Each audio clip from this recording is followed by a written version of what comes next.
Graduation की photos खिंचवाते वक्त मैं चुपचाप सू किंगक्सुए से सबसे दूर जाकर खड़ा हो गया। जिस साथ वाली फोटो के लिए मैं कभी तरसता था, अब मुझे उसकी कोई परवाह नहीं। पिछली जिंदगी में उसे मुझसे शादी करने के लिए मजबूर किया गया था और पूरे 6 साल तक मुझे उसका प्यार नहीं मिला। जब मैं वापस उस दिन पहुंचा जब मुझे उसे प्रपोज करना था, तो मैंने वो स्पेशल नेकलेस कैंसिल कर दिया। फिर मैंने अपने क्लास टीचर से मिलकर कॉलेज की अपनी चॉइस बदलवा ली। हम जितना दूर रहेंगे आगे चलकर हमारा मेल जोल उतना ही कम होगा। टीचर ने मेरा फॉर्म ले लिया। फिर उन्होंने कहा, तुम क्लास के सबको बता देना कि फोटो खिंचवाने के बाद कोई कहीं नहीं जाएगा। शाम को सब साथ में फेयरवेल डिनर करेंगे। मैंने सिर हिलाया और टीचर की बात क्लास मॉनिटर को बताकर मैदान की तरफ चल दिया। लाइन लगाने में आधा घंटा लग गया। लियू रुयान ने बड़े कॉन्फिडेंस से कहा, बस देखती जाओ, लिन फेंग पक्का तुम्हारे सबसे करीब खड़ा होगा। तुम्हें तो फोटो खिंचवाना पसंद नहीं है, तो ये तुम दोनों की पहली साथ वाली फोटो होगी। वो ऐसा मौका कैसे छोड़ सकता है? सू किंगक्सुए ने एकदम रूखा बर्ताव किया, जैसे उसे इन बातों से कोई फर्क ही न पड़ता हो। लेकिन असल में वो भी सामने की तरफ ही देख रही थी। आज मैंने अपनी तरफ से उससे बात करने की कोई कोशिश नहीं की थी। पहले मैं कोई ना कोई बहाना ढूंढता था,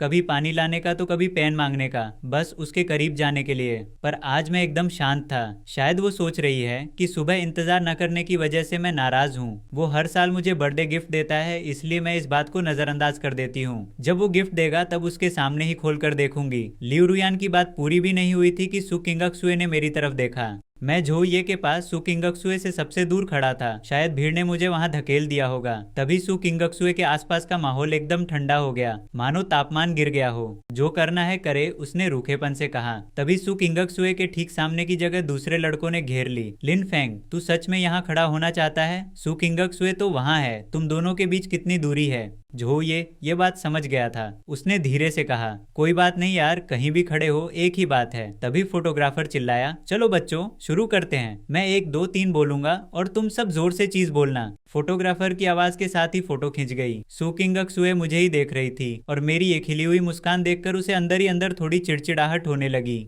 कुछ करीबी दोस्त ग्रुप फोटो भी खिंचवा रहे थे। तभी लियू रुयान ने सू किंगक्सुए को धीरे से कोहनी मारी और कहा, अब ये नखरे छोड़ो। देखा तुमने, कितनी सारी लड़कियां लिन फेंग के साथ फोटो खिंचवाना चाहती हैं। मैं बता रही हूँ, वो तुम्हें इतना पसंद करता है कि थोड़ी देर में पक्का तुम्हारे पास आएगा। तब अपनी ये अकड़ मत दिखाना। मुझे पता है सू किंगक्सुए का मूड अब थोड़ा ठीक हुआ और वो जानबूझकर ऐसी जगह खड़ी हो गई जहाँ से वो साफ नजर आए। वो बस मेरा इंतजार कर रही थी कि मैं उसे फोटो के लिए बुलाऊं। इस बीच कई लड़कों ने उसे पूछा, पर उसने सबको मना कर दिया, बस मेरे लिए। पर उसने देखा कि कई लड़कियां मुझे बुला रही थीं और मैं किसी को मना नहीं कर रहा था। हद तो तब हो गई जब मैंने अपनी क्लास टीचर को फोटो के लिए बुला लिया। मैं तो उसे पूरी तरह भूल ही गया था। पास खड़ी लियू रुयान उसकी हालत साफ देख सकती थी। सू किंगक्सुए अब किसी चलते फिरते फ्रिज जैसी ठंडी हो चुकी थी। वो जहां भी जाती वहां माहौल भारी हो जाता। लियू रुयान को समझ नहीं आया कि क्या कहे, तो उसने बात संभाली, शायद लिन फेंग शर्मा रहा है। वो सालों से तुम्हें चाहता है, ये तो तुम जानती हो, तो इस छोटी सी बात पर बुरा मत मानो। सच में फोटो खिंचवानी होती तो आजकल के फोन से कहीं भी खिंचवा लेते। सू किंगक्सुए ने उसे एक ठंडी निगाह से देखा और बिना कुछ बोले वहां से चली गई। फिर क्लास मॉनिटर ने सबको डिनर के लिए बुलाया। अब जाकर सबने चैन की सांस ली। पार्टी में क्लास टीचर और दूसरे टीचर्स अलग टेबल पर बैठे थे और ज्यादातर स्टूडेंट्स उन्हें विश करने उनके पास जा रहे थे। पहले मुझे बस सू किंगक्सुए ही दिखती थी। हमेशा यही सोचता था कि उसे प्रपोज करने और गिफ्ट देने का सही मौका कब मिलेगा। पर अब मैं झो ये के साथ टीचर से मिलने आगे बढ़ा। 11वीं में साइंस स्ट्रीम लेने के बाद इन्हीं टीचर्स ने 2 साल तक दिन रात एक करके हमें पढ़ाया। रात के 9 बज चुके थे और जब पार्टी खत्म होने वाली थी तभी लियू रुयान माइक लेकर बीच में आई और बोली, दोस्तों जरा ध्यान दें, आज हमारे अलग होने का दिन है, हमारा ग्रेजुएशन डे है और साथ ही आज सू किंगक्सुए का 18वां जन्मदिन भी है। तो चलिए सब उन्हें विश करते हैं। अगर आज किसी को प्रपोज करना है या कोई तोहफा देना है तो इस मौके को हाथ से जाने मत देना। वो ये सब बोल रही थी और मेरी तरफ देखकर आंख मार रही थी, पर मैं बस अपना खाना खाने में मगन था और बीच बीच में फोन चेक कर रहा था। लियू रुयान की बातें सुनकर सारे स्टूडेंट्स खुशी से चिल्लाने लगे और सब मिलकर जन्मदिन का गाना गाने लगे। सू किंगक्सुए ने अपनी भौहें सिकोड़ ली। उसे ऐसी चीजें बिल्कुल पसंद नहीं थी, खासकर सबके सामने सेंटर ऑफ अट्रैक्शन बन। और सबसे ज्यादा उसे इस बात की चिढ़ थी कि लिन फेंग ने कोई रिएक्शन नहीं दिया। डिनर पर भी वो उससे काफी दूर बैठा था। पूरी रात उसने एक बार भी उसकी तरफ नहीं देखा। उसे समझ नहीं आ रहा था कि वो मेरी हर हरकत पर इतनी नजर क्यों रखे हुए है, लेकिन मेरी हरकतों का उस पर असर होने लगा था। अब उसका मूड एकदम खराब हो चुका था और दिन भर का सारा गुस्सा इस पल पूरी तरह फूट पड़ा।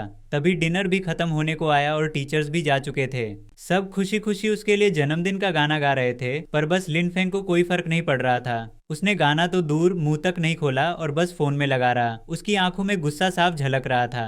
जैसे ही गाना खत्म हुआ वो उठकर वहां से चली गई। किंगक्सुए रुको, अरे धीरे चलो। लियू रुयान उसके पीछे भागी। तब झोये ने फिक्र से पूछा, वो चला गया, तुम ठीक तो हो? मैंने उसकी तरफ देखा और हैरानी से पूछा, कौन गया? तब झोये को यकीन हो गया कि मुझे सच में कोई फर्क नहीं पड़ रहा कि हम सब अलग होने वाले हैं। क्या कोई और है जो कुछ परफॉर्म करना चाहता है, कोई गाना वगैरह? क्लास मॉनिटर माहौल बनाने में जुटा था। तभी मैं अचानक खड़ा हुआ और एक लड़की के पास जाकर बोला, क्या मैं तुम्हारा गिटार ले सकता हूँ? मैं बचपन वाला गाना गाना चाहता हूँ। उम्मीद है कि हम सब अपनी 18 साल की उम्र को हमेशा याद रखेंगे। सबने मुझे पहली बार इतना कॉन्फिडेंट देखा था, वरना मैं तो हमेशा सुकिंगक्सुए के पीछे ही चलता था। सब शोर मचाने लगे, एक गाना, एक गाना। मैं स्टूल पर बैठ गया और मेरी उंगलियां गिटार के तारों पर चलने लगी। एक मीठी धुन छा गई और मैं गिटार बजाते हुए गुनगुनाने लगा। गाना खत्म होते ही पूरे हॉल में जोरदार तालियां गूंज उठी। मैं बस हल्का सा मुस्कुराया और सबका शुक्रिया अदा किया। कुछ दोस्तों ने ये सब रिकॉर्ड कर लिया और क्लास ग्रुप में डाल दिया। लियू रुयान तब तक सुकिंगक्सुए के साथ गाड़ी में निकल चुकी थी।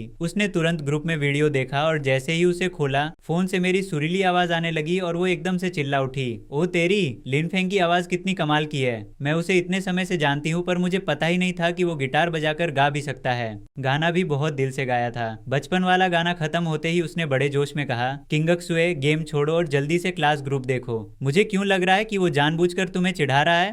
पहले तो उसमें इतने लोगों के सामने गाने की हिम्मत ही नहीं थी। सू किंगक्सुए पहले से ही चिड़ी हुई थी और ये सुनते ही उसका गेम ओवर हो गया। उसने गुस्से में अपना कीबोर्ड जमीन पर पटक दिया और चिढ़कर बोली, तुम दिन भर लिनफेंग की बातें क्यों करती रहती हो? क्या तुम्हें वो पसंद है? अब उसकी जिंदगी से मेरा कोई लेना देना नहीं है। मेरे सामने उसका नाम मत लेना। आज उसका जन्मदिन था, फिर भी लिनफेंग ने उसे कोई तोहफा तक नहीं दिया और ना ही वो उसके साथ घर लौटा। उसने उसे पूरी तरह इग्नोर कर दिया था, तो फिर वो लिनफेंग की फिक्र क्यों करे? मैं सोने जा रही हूँ, तुम अपना देखो।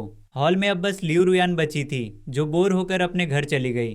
रात के 10:30 बजे आखिरकार डिनर खत्म हुआ। मैंने पहले झोये को टैक्सी तक छोड़ा। हम दोनों ने एक दूसरे को बाय बोला और फिर बाकी क्लासमेट से भी विदा ली। फिर मैं धीरे धीरे सू के घर की तरफ चल पड़ा। तभी मुझे पता चला कि एक क्लासमेट का रास्ता भी वही था। उसने थोड़ा हिचकिचाते हुए मुझे घर छोड़ने की बात कही। अगर ये पिछला जन्म होता तो मैं पक्का मना कर देता, क्योंकि मुझे डर था कि सू किंगक्सुए इसे गलत ना समझ ले। लेकिन अब मैंने मुस्कुराकर हाँ कह दिया, शुक्रिया, पर क्या तुम्हारा रास्ता बहुत लंबा नहीं हो जाएगा? वो लड़की शर्माते हुए मुस्कुराई और बोली, नहीं, बस कुछ ही मिनटों की तो बात है। मैंने तमीज से उसे शुक्रिया कहा और हम दोनों साथ चलने लगे। आधे घंटे बाद जब हम सू के बंगले पर पहुंचे तो मैंने उसे बाय बोला, शुक्रिया, मैं पहुंच गया, तुम ध्यान से जाना। वो लड़की वहीं खड़ी रही, जैसे काफी देर तक खुद को तैयार कर रही हो। तब जाकर उसने हिम्मत जुटाई और बोली, मैं तुम्हें बहुत समय से पसंद करती हूँ। शायद तुमने कभी ध्यान न दिया हो, पर मैं तुम्हें सच में पसंद करती हूँ। मुझे पता है कि तुम किसी और को पसंद करते हो, पर मैं बस यही चाहती हूँ कि तुम हमेशा खुश रहो। अचानक मेरी आंखों से आंसू छलक पड़े। तो मैं भी किसी के लिए खास हूँ। सू किंगक्सुए का मुझे नापसंद करना मेरी कोई कमी नहीं थी। कोई तो है जो मुझे सच में चाहता है। शुक्रिया।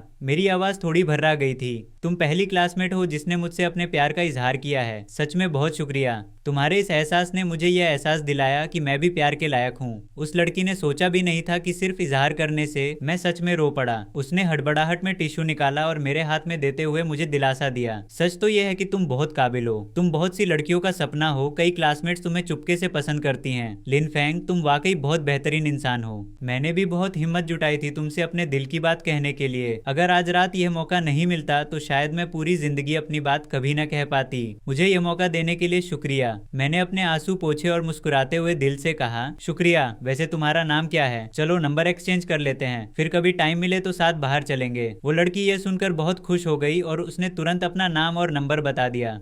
नंबर शेयर करने के बाद वो लड़की खुशी खुशी चली गई। मैं उसे जाते हुए देखता रहा, पर मुझे अंदाजा नहीं था कि ऊपर बालकनी के अंधेरे में कोई छिपा है जो यह सब देख रहा था। सू किंगक्सुए मुझे नफरत भरी मुस्कान से देख रही थी। उसके चेहरे पर एक अजीब सा तंज था। उसने मेरे गाने वाली उस वीडियो को न जाने कितनी बार सुना होगा और इतनी देर यहाँ इंतजार किया, सिर्फ यह देखने के लिए कि मैं किसी और लड़की के साथ नंबर एक्सचेंज कर रहा हूँ। तो तुम्हारा प्यार इतना सस्ता है। सू किंगक्सुए ने ठंडेपन से सोचा, आज मेरा 18वां जन्मदिन है, इतना बड़ा दिन, और तुमने पूरे दिन मुझे भाव तक नहीं दिया, बल्कि उस लड़की के साथ हंस रहे हो जिसने तुम्हें प्रपोज किया। लिनफेंग, क्या तुम्हें लड़कियों की इतनी कमी है? बाद में पछताना मत। जब मैं बंगले के अंदर गया तब सू किंगक्सुए अपने कमरे में गई। उसने सोचा अगर वो थोड़ी देर में मुझे गिफ्ट देने आएगा तो मैं उसकी नाराजगी भूलकर उसे माफ कर दूंगी। बस यही एक मौका था, वरना वो फिर कभी नहीं चाहेगी कि मैं उसका पीछे घूमने वाला चेला बनूं। एक एक सेकंड बीतता गया। उसने बार बार चेक किया कि दरवाजा खुला है, पर रात के 11:30 बजे तक भी मैं नहीं आया। सू किंगक्सुए से अब और सब्र नहीं हुआ और वो नीचे आ गई। हॉल की सारी लाइटें बंद थीं, बस रसोई में एक छोटी सी लाइट जल रही थी। वो माँ की अभी नींद खुली ही थी कि आवाज सुनकर वो बाहर आ गई। उन्हें उम्मीद नहीं थी कि बिटिया इतनी रात को जाग रही होंगी। उन्होंने पूछा,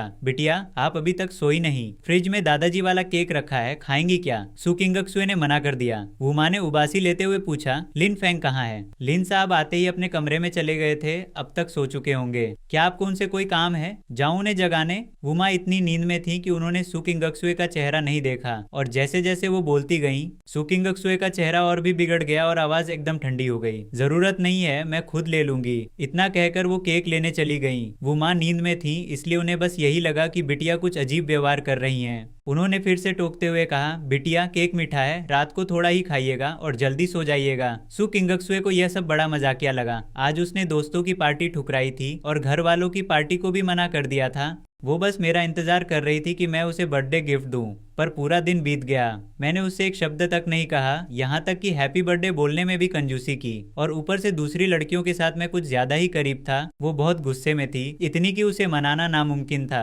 अब से मेरे पीछे घूमने वाले चेले की जगह तुम्हारी नहीं रही। जब तक तुम मुझे मना नहीं लेते मैं तुमसे बात तक नहीं करना चाहती। सच में कितनी नखरेबाज थी वो। मूड खराब होने की वजह से वो बिस्तर पर करवटें बदलती रही और सो नहीं पाई। अगले दिन नाश्ता करके मैं बाहर निकलने लगा। बुमा कुछ कहना चाहती थी पर हिचकिचा रही थी। लिन साहब, क्या आप बिटिया का इंतजार नहीं करेंगे? आप दोनों तो हमेशा साये की तरह साथ रहते हैं। मैंने मुस्कुराते हुए समझाया, वो माँ आज मुझे कुछ काम है। अब हम दोनों बड़े हो गए हैं, अगर ऐसे ही चिपके रहेंगे तो लोग बातें बनाएंगे। वो माँ ने हैरानी से पूछा, कल रात 11 बजे के बाद भी बिटिया केक खाने उठी थी?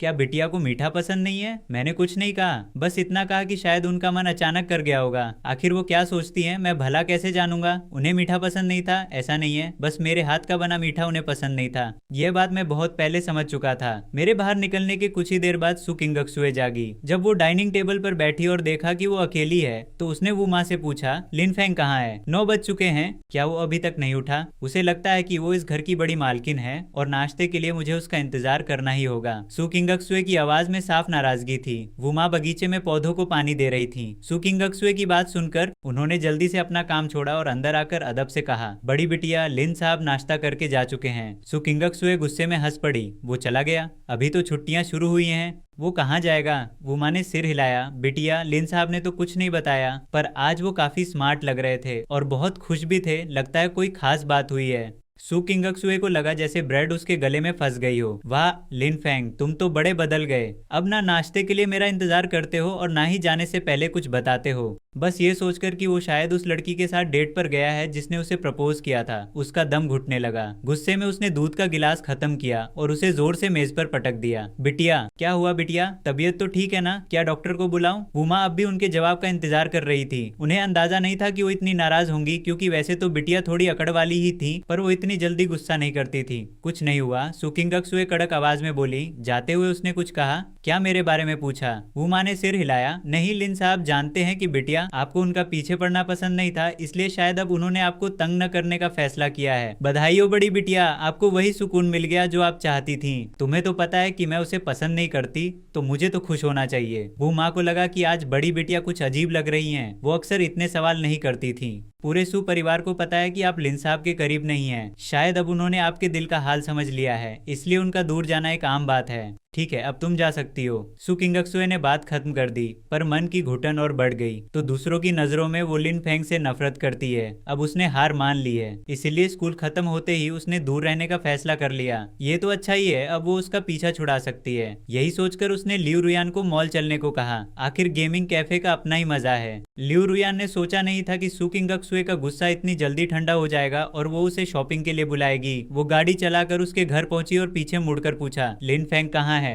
वो नहीं आ रहा क्या? वो नहीं आ रहा। सू किंगक्सुए ने उसके सिर पर हाथ फेरते हुए कहा, तुम्हें हर वक्त लिन फेंग की ही पड़ी रहती है, कहीं तुम सच में उसे पसंद तो नहीं करने लगी, वरना मुझसे ज्यादा उसकी फिक्र क्यों कर रही हो? लियू रुयान ने घबराकर अपनी नाक खुजलाई, क्या मजाक कर रही हो तुम? बस मुझे उसकी आदत हो गई है कि वो हमेशा तुम्हारे पीछे रहता है। पर वो है कहाँ? क्या सच में साथ नहीं आ रहा? सू किंगक्सुए ने चिड़चिड़ेपन से जवाब दिया, वो घर से निकल चुका है, कौन जाने किस लड़की के साथ टाइम पास करने गया हो, चलो अब। लियू रुयान ने जब यह सुना तो उसने फिर वो बात नहीं छेड़ी। मैं बस से उतरा और सीधा उस पते पर गया जो कल दुकानदार ने दिया था। जैसे ही मैं अंदर गया, एक बंदे ने मुझे रिसीव किया और मैनेजर को बुला लिया, क्योंकि कल हमारी काफी लंबी बात हुई थी। अब तो हमारी जान पहचान हो गई है। क्या आप वाकई इसे वापस करना चाहते हैं? इस तोहफे में आपके जज्बात जुड़े हैं, एक बार इसे वापस कर दिया तो फिर अफसोस करने का मौका नहीं मिलेगा। मैनेजर ने मुझे बार बार समझाने की कोशिश की। उन्हें पता था कि इस हार की बुकिंग में ही 3 महीने लगते हैं, तो जाहिर है इसे कितनी लगन से बनवाया गया था। मैंने साफ कह दिया, मैनेजर साहब मैंने फैसला कर लिया है,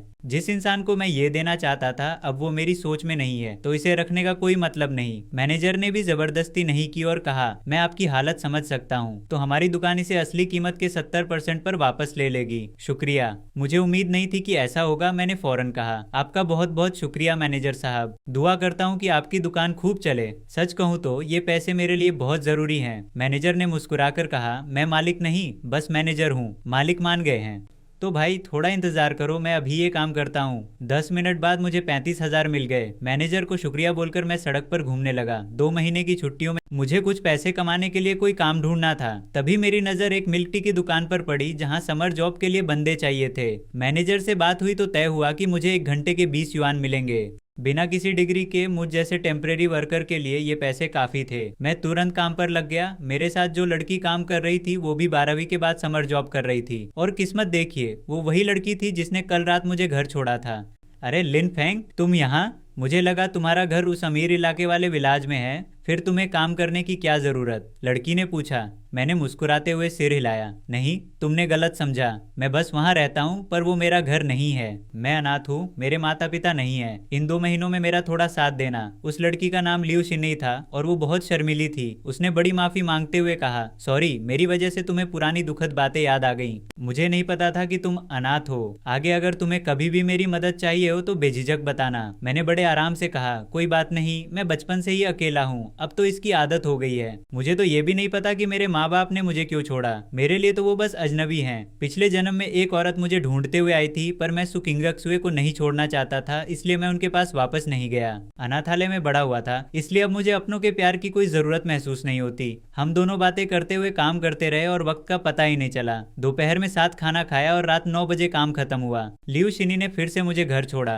और ये नजारा सू किंगक्सुए ने देख लिया। वो गुस्से में बगीचे में मेरा इंतजार कर रही थी। मुझे देखते ही उसने ताना मारा, चलो, आखिर अपनी छोटी गर्लफ्रेंड को छोड़ना तुम्हें ठीक लगा, तुम सीधे उसके साथ घर क्यों नहीं चले गए? मुझे मुड़ने की जरूरत नहीं थी, मैं आवाज से ही पहचान गया कि ये कौन है। मैं 10 साल पीछे आ चुका हूँ और अब धीरे धीरे उसे अपने दिल से निकालने की कोशिश कर रहा हूँ। आखिर प्यार तो मैंने सालों तक उसी से किया था। मेरे दिल ने, मेरी रूह के एक एक कतरे ने उससे प्यार किया था। अगर पिछले जन्म में उसने मुझे इतना गहरा जख्म न दिया होता तो मैं उसे कभी नहीं छोड़ता। वो कभी मेरी जीने की वजह थी, पर आखिर में उसने मुझे ऐसा जख्म दिया जो सबसे घातक था। उसने मुझे बचाया बस इसलिए ताकि वो मुझे और भी गहरी खाई में धकेल सके। सच तो ये है कि मैं उससे पूछना चाहता था, उस दिन मेरा फोन क्यों नहीं उठाया, किसी और के बच्चे की माँ क्यों बनी, मुझसे प्यार क्यों नहीं किया, पर उसने बार बार मेरी बेइज्जत की। अब वो पिछले जन्म वाली इंसान नहीं है, लेकिन मैं अपनी सारी यादें लेकर आया हूँ, इसलिए अब हमारे बीच कुछ मुमकिन नहीं। बड़ी साहिबा यहाँ मेरा इंतजार कर रही हैं, कोई हुक्म है क्या? बताइए, मैंने बड़ी शांति से कहा। मेरी आवाज में वो दूरी साफ थी, जैसे सू किंगक्सुए बस एक ऐसी बड़ी साहिबा हो जिन्हें सिर्फ इज्जत देनी है। वो बगीचे की रेलिंग से टिकी हुई थी और माथे पर शिकन थी। मैंने उन्हें बड़ी साहिबा कहा, जबकि पहले मैं उनके पीछे पीछे घूमता रहता था। मैं बेशर्मी से उन्हें किंगक्सुए दी कहकर बुलाता था और 3 साल तक यही चलता रहा। अब अचानक मेरा अंदाज बदल गया था, जबकि उन्हें पूरा यकीन था कि मैं उनसे प्यार करता हूँ। ये सुनकर सू किंगक्सुए का दिल जैसे बैठ गया। जब उसने मुझे उस लड़की के साथ आते देखा तो उसने इस बात पर ज्यादा ध्यान नहीं दिया। वो जानती थी कि उनके साथ एक ही कॉलेज में आने के लिए मैंने कितनी जी तोड़ मेहनत की थी, तो मेरे दिल में किसी और के लिए जगह कैसे हो सकती थी।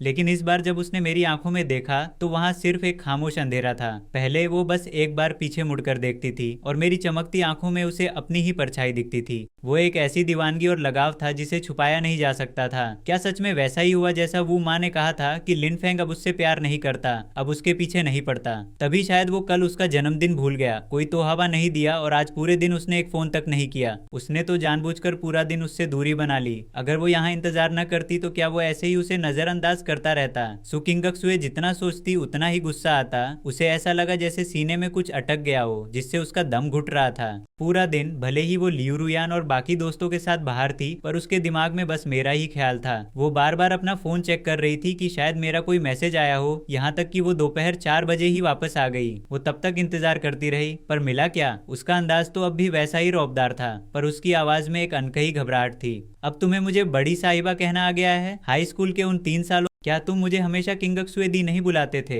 मैंने उसके तानों पर ध्यान नहीं दिया और थोड़ा पीछे हट गया। मेरी आवाज अब भी शांत थी। पहले मैं नासमझ था, पर अब नहीं। बड़ी साहिबा, कुछ और काम है? वरना मैं आराम करने जाता हूँ। मेरे इस अंदाज ने सू किंगक्सुए को आग बुला कर दिया। उसने अपनी भावनाओं को दबाकर एक ठंडी हंसी हंसी। बड़ी साहिबा, वाह, अगर ऐसी बात है तो जाओ और मेरे लिए नूडल्स बनाओ, मुझे भूख लगी है। मेरा दूर जाना उसे चुभ गया था और वो बस मुझे रोकने का बहाना ढूंढ रही थी, पर घमंड की वजह से उसने अपनी घबराहट को हुक्म में छुपा लिया।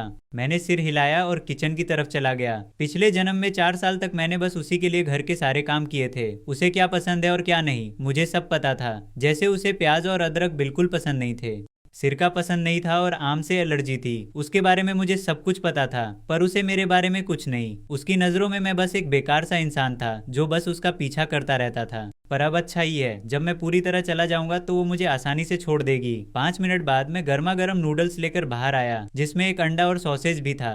मैंने नूडल्स उसके सामने रखे और कहा, बड़ी साहिबा आप खाइए, मैं अब आराम करने जाता हूँ। तभी सू किंगक्सुए ने अचानक मेरी कलाई पकड़ ली। उसकी छुअन की गर्मी ने मुझे सन्न कर दिया। उसकी आवाज में एक बनावटी सख्ती थी। अगर मैं यहाँ नहीं रुकूंगी तो क्या तुम चाहते हो कि मैं खुद बर्तन धोऊं? असल में वो बस चाहती थी कि मैं थोड़ी देर और उसके साथ रहूं, भले ही हम चुपचाप बैठे रहें। उसे तो ये भी लग रहा था कि नूडल्स शायद बेकार बने होंगे। आखिर पहले मैंने बहुत कम बार खाना बनाया था, लेकिन जैसे ही उसने नूडल्स का एक निवाला लिया, एक जाना पहचाना मगर नया स्वाद उसकी जुबान पर फैल गया। यह स्वाद तो वो माँ के हाथ के स्वाद से भी बेहतर था। वो थोड़ी देर हैरान रही, फिर बिना सोचे ही बोली, तुम्हें ये हुनर भी आता है? उसकी बातों में एक ऐसी तारीफ थी जिसे वो खुद भी नहीं समझ पाई। मैं बस मुस्कुरा दिया, पर उस मुस्कान में एक कड़वाहट थी। सच तो ये है कि मैं ये सब बस इसलिए करता था ताकि वो मुझे थोड़ा और पसंद करने लगे। पर उस वक्त वो बड़ी मुश्किल से कभी मेरा बनाया खाना खाती थी और हमेशा कहती थी कि ये बेस्वाद है। असल में मेरा हुनर बुरा नहीं था, उसे बस मेरा बनाया खाना पसंद नहीं था। और अब जब उसने इसे अच्छा कहा तो क्या ये पिछले जन्म के उस दुख की भरपाई है? पर जब भी मैं उन बातों को याद करता हूँ, मेरा दिल आज भी सुइयों की तरह चुभता है। खाना खत्म करके मैं बर्तन धोने चला गया। मैंने अपना हाथ छुड़ाया, आवाज अब भी वैसी ही थी, क्या तुम्हें इतनी जल्दी है? सू किंगक्सुए ने अपनी चॉपस्टिक्स को कसकर पकड़ लिया। वो बस मेरे साथ थोड़ी देर और रहना चाहती थी, चाहे कुछ बातें ही क्यों ना हो। मैं कुछ नहीं बोला। मैंने सिर झुकाकर फोन खोला और स्क्रीन चलाने लगा। सू किंगक्सुए ने मुझे देखा। उसके चेहरे पर एक हल्की सी मुस्कान थी, पर वो मुस्कान मुझे बहुत खटक रही थी। वो सोच रही होगी कि क्या मैं उस लड़की से बात कर रहा हूँ। नहीं, उसे ये सब खत्म करना होगा।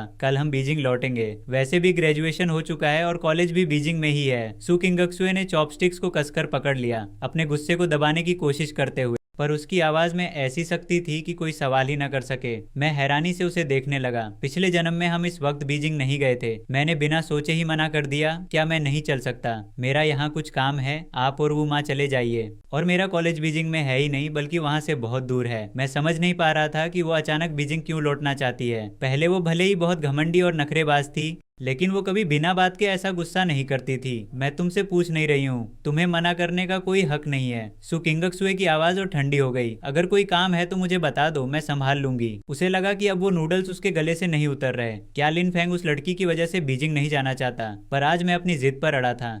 मिस, मैं खुद दादाजी से कहूंगा कि मुझे यहाँ रुकना है। तभी पटाख की आवाज हुई। सू किंगक्सुए ने चॉपस्टिक्स मेज पर पटक दी। उसकी आवाज ठंडी और अपमानजनक थी। लिन फेंग, तुम इतने गिर चुके हो, क्या तुम्हें बस सुंदर लड़कियां ही दिखती हैं? कल किसी ने प्रपोज किया और आज तुम उसके पीछे पड़ गए। पिछले जन्म में भी मैंने ऐसी कड़वी बातें हजारों बार सुनी थी, फिर भी उन्हें दोबारा सुनकर ऐसा लगा जैसे दिल पर कोई जोरदार झटका लगा हो। आखिर मैंने ऐसा क्या किया था कि वो मुझे इस तरह बेइज्जत कर रही है? लगता है अब वो ये नूडल्स नहीं खाएगी। मैंने अपने दर्द को छुपाया और चेहरे पर शांति रखे हुए फर्श से चॉपस्टिक्स उठाई और बर्तन लेकर किचन की तरफ बढ़ गया। बहते पानी की आवाज ने मेरी सिसकियों को बस छुपा लिया। बात कहते ही सू किंगक्सुए को पछतावा होने लगा। वो बस बहुत गुस्से में थी और मुझे खोने से डर रही थी, इसीलिए उसकी जुबान फिसल गई। हम दोनों के बीच दबा हुआ गुस्सा आखिरकार इस पल बाहर निकल आया, ये सोचकर कि मैं वाकई किसी और लड़की के लिए उससे दूर हो सकता हूँ। वो खुद पर काबू नहीं रख पा रही थी। वो माफी मांगना चाहती थी, पर मेरी बेरुखी देखकर वो शब्द उसके गले में ही अटक गए। 5 मिनट बीत गए। किचन में पानी की आवाज रुक गई। इससे पहले कि वो माफी मांगने का सही मौका ढूंढ पाती, उसने देखा कि मैं काम खत्म करके जाने ही वाला था। तब सू किंगक्सुए ने जल्दी से आगे बढ़कर मेरी कलाई पकड़ ली। सुनिए, मैंने झटके से उसका हाथ हटा दिया। मेरी पीठ उसकी तरफ थी और आवाज थोड़ी सी कांप रही थी। बड़ी बिटिया, मैं समझ गया। जब आप मुझसे इतनी नफरत करती हैं तो मैं दादाजी सू को सब सच बता दूंगा। अब से हम दूर ही रहें तो बेहतर है, ये हम दोनों के लिए अच्छा होगा। मैं पीछे नहीं मुड़ा क्योंकि मुझे डर था कि मेरी नम आंखें और मेरी ये कमजोरी वो देख लेगी, तब मैं और भी बेचारा लगूंगा और वो फिर मेरा मजाक उड़ाएगी। सू किंगक्सुए की माफी उसके गले में ही अटक गई। मेरी पीठ देख उसका दिल और ज्यादा दुखने लगा और फिर उसकी आवाज ठंडी पड़ गई। लिन फैंग, बहुत बढ़िया, अगर तुम यही चाहते हो तो फिर तुम्हारी मर्जी। वो झुककर माफी मांगने को तैयार थी, पर अब मुझे कोई फर्क नहीं पड़ रहा था। उसके दिल में एक अजीब सा दर्द उठा। सू किंगक्सुए ने मुझे बिना पीछे मुड़े सीढ़ियां चढ़ते देखा और आखिर उसने मुझे रोका नहीं। दरवाजा जोर से बंद होने की आवाज सुनकर वूमा तुरंत कमरे से बाहर आई। मुझे अकेले ऊपर जाते देख उन्होंने हैरानी से पूछा, लिन साहब, बड़ी बिटिया कहाँ है? क्या आप लोगों की लड़ाई हो गई? मैंने धीरे से अपना सिर हिलाया। मेरी उनके साथ लड़ने की क्या औकात है? वूमा, आप लियू रुयान को फोन कीजिए। बड़ी बिटिया की उनसे बहुत अच्छी बनती है, शायद वो उनसे मिलने गई हो। वूमा को दादाजी सू ने भेजा था, खास तौर पर हमारी देखरेख के लिए। इन 3 सालों में सब कुछ ठीक रहा, पर सोचा नहीं था कि हाई स्कूल के बाद हमारे बीच इतनी अनबन हो जाएगी। उनकी उम्र अब इतनी है कि वो हम जवानों का मन नहीं समझ पाती, लेकिन बड़ी बिटिया की सुरक्षा सबसे जरूरी थी। मुझे ऐसे ऊपर जाते देख वो माँ और भी उलझन में पड़ गईं। पहले तो लिन साहब उनकी सबसे ज्यादा परवाह करते थे, पर आज वो उन्हें ऐसे नजरअंदाज करके कमरे में कैसे चले गए? आखिर बात क्या है? मैं चुपचाप अपने कमरे में आ गया। सच कहूँ तो आज मैं ज्यादा थका नहीं था, पर सू किंगक्सुए के साथ इस झगड़े ने मुझे अंदर से पूरी तरह निचोड़ दिया था। अगर मुमकिन होता तो मैं इस घर को जल्द से जल्द छोड़ देता। अगर मिडिल स्कूल खत्म होने के बाद काश मैं उसे बचाने के लिए नदी में न कूदा होता, तब हमारा कोई वास्ता नहीं होता और न ही इतनी तकलीफें मिलती। अपने पुराने अनाथालय के बारे में सोचते हुए मेरे मन में एक ख्याल आया, वक्त निकालकर एक बार वहां जाना चाहिए। अनाथालय वाली माँ ने मेरा बहुत ख्याल रखा था। अगले दिन मैं 6:30 बजे ही जाग गया। वो माँ ने नाश्ता तैयार कर लिया था और मुझे इतनी जल्दी उठते देख वो हैरान रह गई। लिन साहब, अब तो छुट्टियां हैं, आप इतनी जल्दी कैसे उठ गए? मैं चुपचाप नाश्ता करने लगा और कहा कि मुझे कुछ काम है, इसलिए थोड़ी देर में बाहर जाना होगा। वुमा, आपके हाथ का नाश्ता अब और भी टेस्टी होता जा रहा है, शुक्रिया। मेरी तारीफ सुनकर वुमा खुश हो गई और बातें करने लगी। पसंद आया तो बहुत अच्छा है। पहले तो तुम नाश्ता ही नहीं करते थे, मुझे लगा शायद तुम्हें पसंद नहीं आता। वैसे तुम इतने दुबले हो, तुम्हें डाइटिंग करने की जरूरत नहीं है। इतने हैंडसम लड़के को कोई नापसंद कैसे कर सकता है? वो थोड़ी रुकी और फिर धीरे से शिकायत करने लगी। बस बड़ी बिटिया स्वभाव से ही थोड़ी अकड़ू हैं, पर पिछले 2 दिनों से तो हद ही हो गई है, बात बात पर गुस्सा हो जाती हैं। मेरी उम्र अब ये सब झेलने की नहीं रही। कल 11 बजे उनका मैसेज आया, मैं बस चाहती हूँ कि पुराने दिन लौट आएं। तब बड़ी बिटिया बात मानती थी। मैं वो माँ की बातें सुनता रहा पर चुप रहा, बस अपना नाश्ता खत्म किया। बस में बैठते ही फोन बजा। क्लास टीचर का कॉल था। लिन फेंग, बात यह है कि तुम्हारे यहाँ कॉलेज के 2 फॉर्म है, एक किंगबे यूनिवर्सिटी का और दूसरा उत्तर चीन यूनिवर्सिटी का। मैं आखिरी बार कंफर्म करना चाहता हूँ कि तुम जाना कहाँ चाहते हो। तुम्हारे मार्क्स के हिसाब से सर अभी भी चाहते हैं कि मैं किंगबे यूनिवर्सिटी जाऊँ, क्योंकि वो सबसे बेहतरीन कॉलेज है। मेरी आवाज में एक अजीब सी शांति थी जब मैंने कहा, सर शुक्रिया। शायद मुझसे गलती से एक एक्स्ट्रा फॉर्म भर गया था, पर मैंने सोच लिया है, मेरा फाइनल फैसला उत्तर चीन यूनिवर्सिटी ही है। प्लीज आप किंगबे वाला फॉर्म फाड़ दीजिए। आपकी इस परेशानी के लिए शुक्रिया। क्लास टीचर ने मुस्कुराते हुए कहा, लिन, अपनी सोच होना अच्छी बात है, बस तुम अपने फैसले पर टिके रहो। तुम कहीं भी जाकर चमक सकते हो। मुझे अभी बहुत काम है, तो अभी के लिए फोन रखता हूँ। बस की खिड़की से बाहर तेजी से गुजरते नजारों को देखकर मैं मुस्कुरा उठा। आखिरकार कुछ तो बदला। इस बार मैं बस सू किंगक्सुए से दूर जाना चाहता हूँ, किसी ऐसी जगह जहाँ वो ना हो, ताकि मैं अपनी असली पहचान के साथ जी सकूं। ऑफिस में टीचर बच्चों की फाइल्स जमा कर रहे थे और साथ ही आपस में गपशप भी चल रही थी। क्लास मॉनिटर और स्टडी कमिश्नर को भी मदद के लिए बुलाया गया था। टीचर ने जैसे ही फोन रखा, उन्होंने मेरा किंगबे यूनिवर्सिटी वाला फॉर्म निकाला और क्लास मॉनिटर को देते हुए बोले, इसे फाड़ दो। उनकी आवाज में अफसोस था कि कितना होनहार लड़का है। पूरी क्लास के 60 बच्चों में से बस उसी ने इतना दूर का कॉलेज चुना है। फॉर्म पकड़े हुए क्लास मॉनिटर के हाथ कांपने लगे। लिनफेंग और सु किंगक्सुए की तो अच्छी पड़ती थी ना, फिर वो उसके साथ एक ही कॉलेज क्यों नहीं जा रहा? उसके दिमाग में हलचल मच गई, क्योंकि ये तो बहुत बड़ी खबर थी। क्लास में ऐसा कौन था जिसे ये ना पता हो कि लिनफेंग सु किंगक्सुए का पिछलग्गू था। पूरे 3 साल वो दोनों साय की तरह साथ रहे और लिनफेंग उसे पसंद करता था, ये तो पूरे स्कूल में मशहूर बात थी। अब लिनफेंग ने अचानक अपना फैसला बदल लिया और राजधानी से बहुत दूर उत्तर चीन यूनिवर्सिटी को चुना। अगर सु किंगक्सुए को ये पता चला तो सोचो क्या होगा, पक्का बहुत बड़ा हंगामा खड़ा हो जाएगा। फिर अगले कुछ दिनों तक मैं रोज सुबह जल्दी निकलता और देर से लौटता, जानबूझकर सु किंगक्सुए से बचता रहा और सच में हमारा सामना नहीं हुआ। इससे मैंने चैन की सांस ली, क्योंकि मैं उससे झगड़ने से बहुत डरता था। हर झगड़ा मुझे पूरी तरह थका देता था। पर फिर सोचा, अब तो हमारा कोई रिश्ता ही नहीं बचा, तो अब झगड़ने के लिए बचा ही क्या है। मैं बस यही चाहता था कि सु किंगक्सुए जल्दी से बीजिंग लौट जाए, ताकि हमारे बीच पूरी तरह से दूरी आ जाए। अगले दिन मेरी छुट्टी थी और मैंने पहले ही अपने दोस्त झो ये के साथ फिल्म देखने का प्लान बना लिया था। सुबह उठकर मैंने एक लंबी अंगड़ाई ली और बिस्तर पर बैठ गया। बाहर खिली हुई धूप को देखकर मेरा मूड एकदम बढ़िया था। आखिरकार एक दिन ऐसा आया जब मैं पूरी तरह सुकून महसूस कर सका। मैं बस लेकर शहर की सबसे बड़ी बुक शॉप गया, ताकि परफ्यूमरी की कुछ प्रोफेशनल किताबें ढूंढ सकूं। एक सही किताब मिलने के बाद मैं खिड़की के पास वाली सीट पर बैठ गया। मैं शांति से पढ़ रहा था और सूरज की नरम किरणें किसी महीन पर्दे की तरह खिड़की से छनकर मेरे चेहरे पर गिर रही थी, जिससे मेरा चेहरा और भी हैंडसम लग रहा था। मैंने थोड़ा सा करवट ली ताकि धूप चेहरे पर सही तरह से पड़े। मेरी चमकती हुई आंखें पानी की तरह साफ थी, जैसे किसी निखरे हुए चेहरे पर 2 कीमती रत्न जड़े हों, एकदम शांत और सुंदर। तभी एक अनजान लड़की दुकान के अंदर आई और उसकी नजर सीधे खिड़की के पास बैठे मुझ पर पड़ी। वो खुद को रोक नहीं पाई और उसने चुपके से अपने फोन से मेरी फोटो खींच ली और उसे क्लासमेट्स के एक बड़े ग्रुप में भेज दिया, साथ में ये लिखकर कि शायद मुझे मेरा सच्चा प्यार मिल गया है। ग्रुप में तुरंत हंगामा मच गया और उसकी सहेलियां एक के बाद एक मैसेज करने लगी। ओ माय गॉड, ये तो बिल्कुल मेरा ड्रीम बॉय है। कौन है ये? मुझे इसकी डिटेल्स चाहिए। कितना हैंडसम है यार, मैं भी इसे अपना क्रश मानती हूँ। मुझे तो प्यार हो गया है। किसी के पास इसका नंबर है क्या?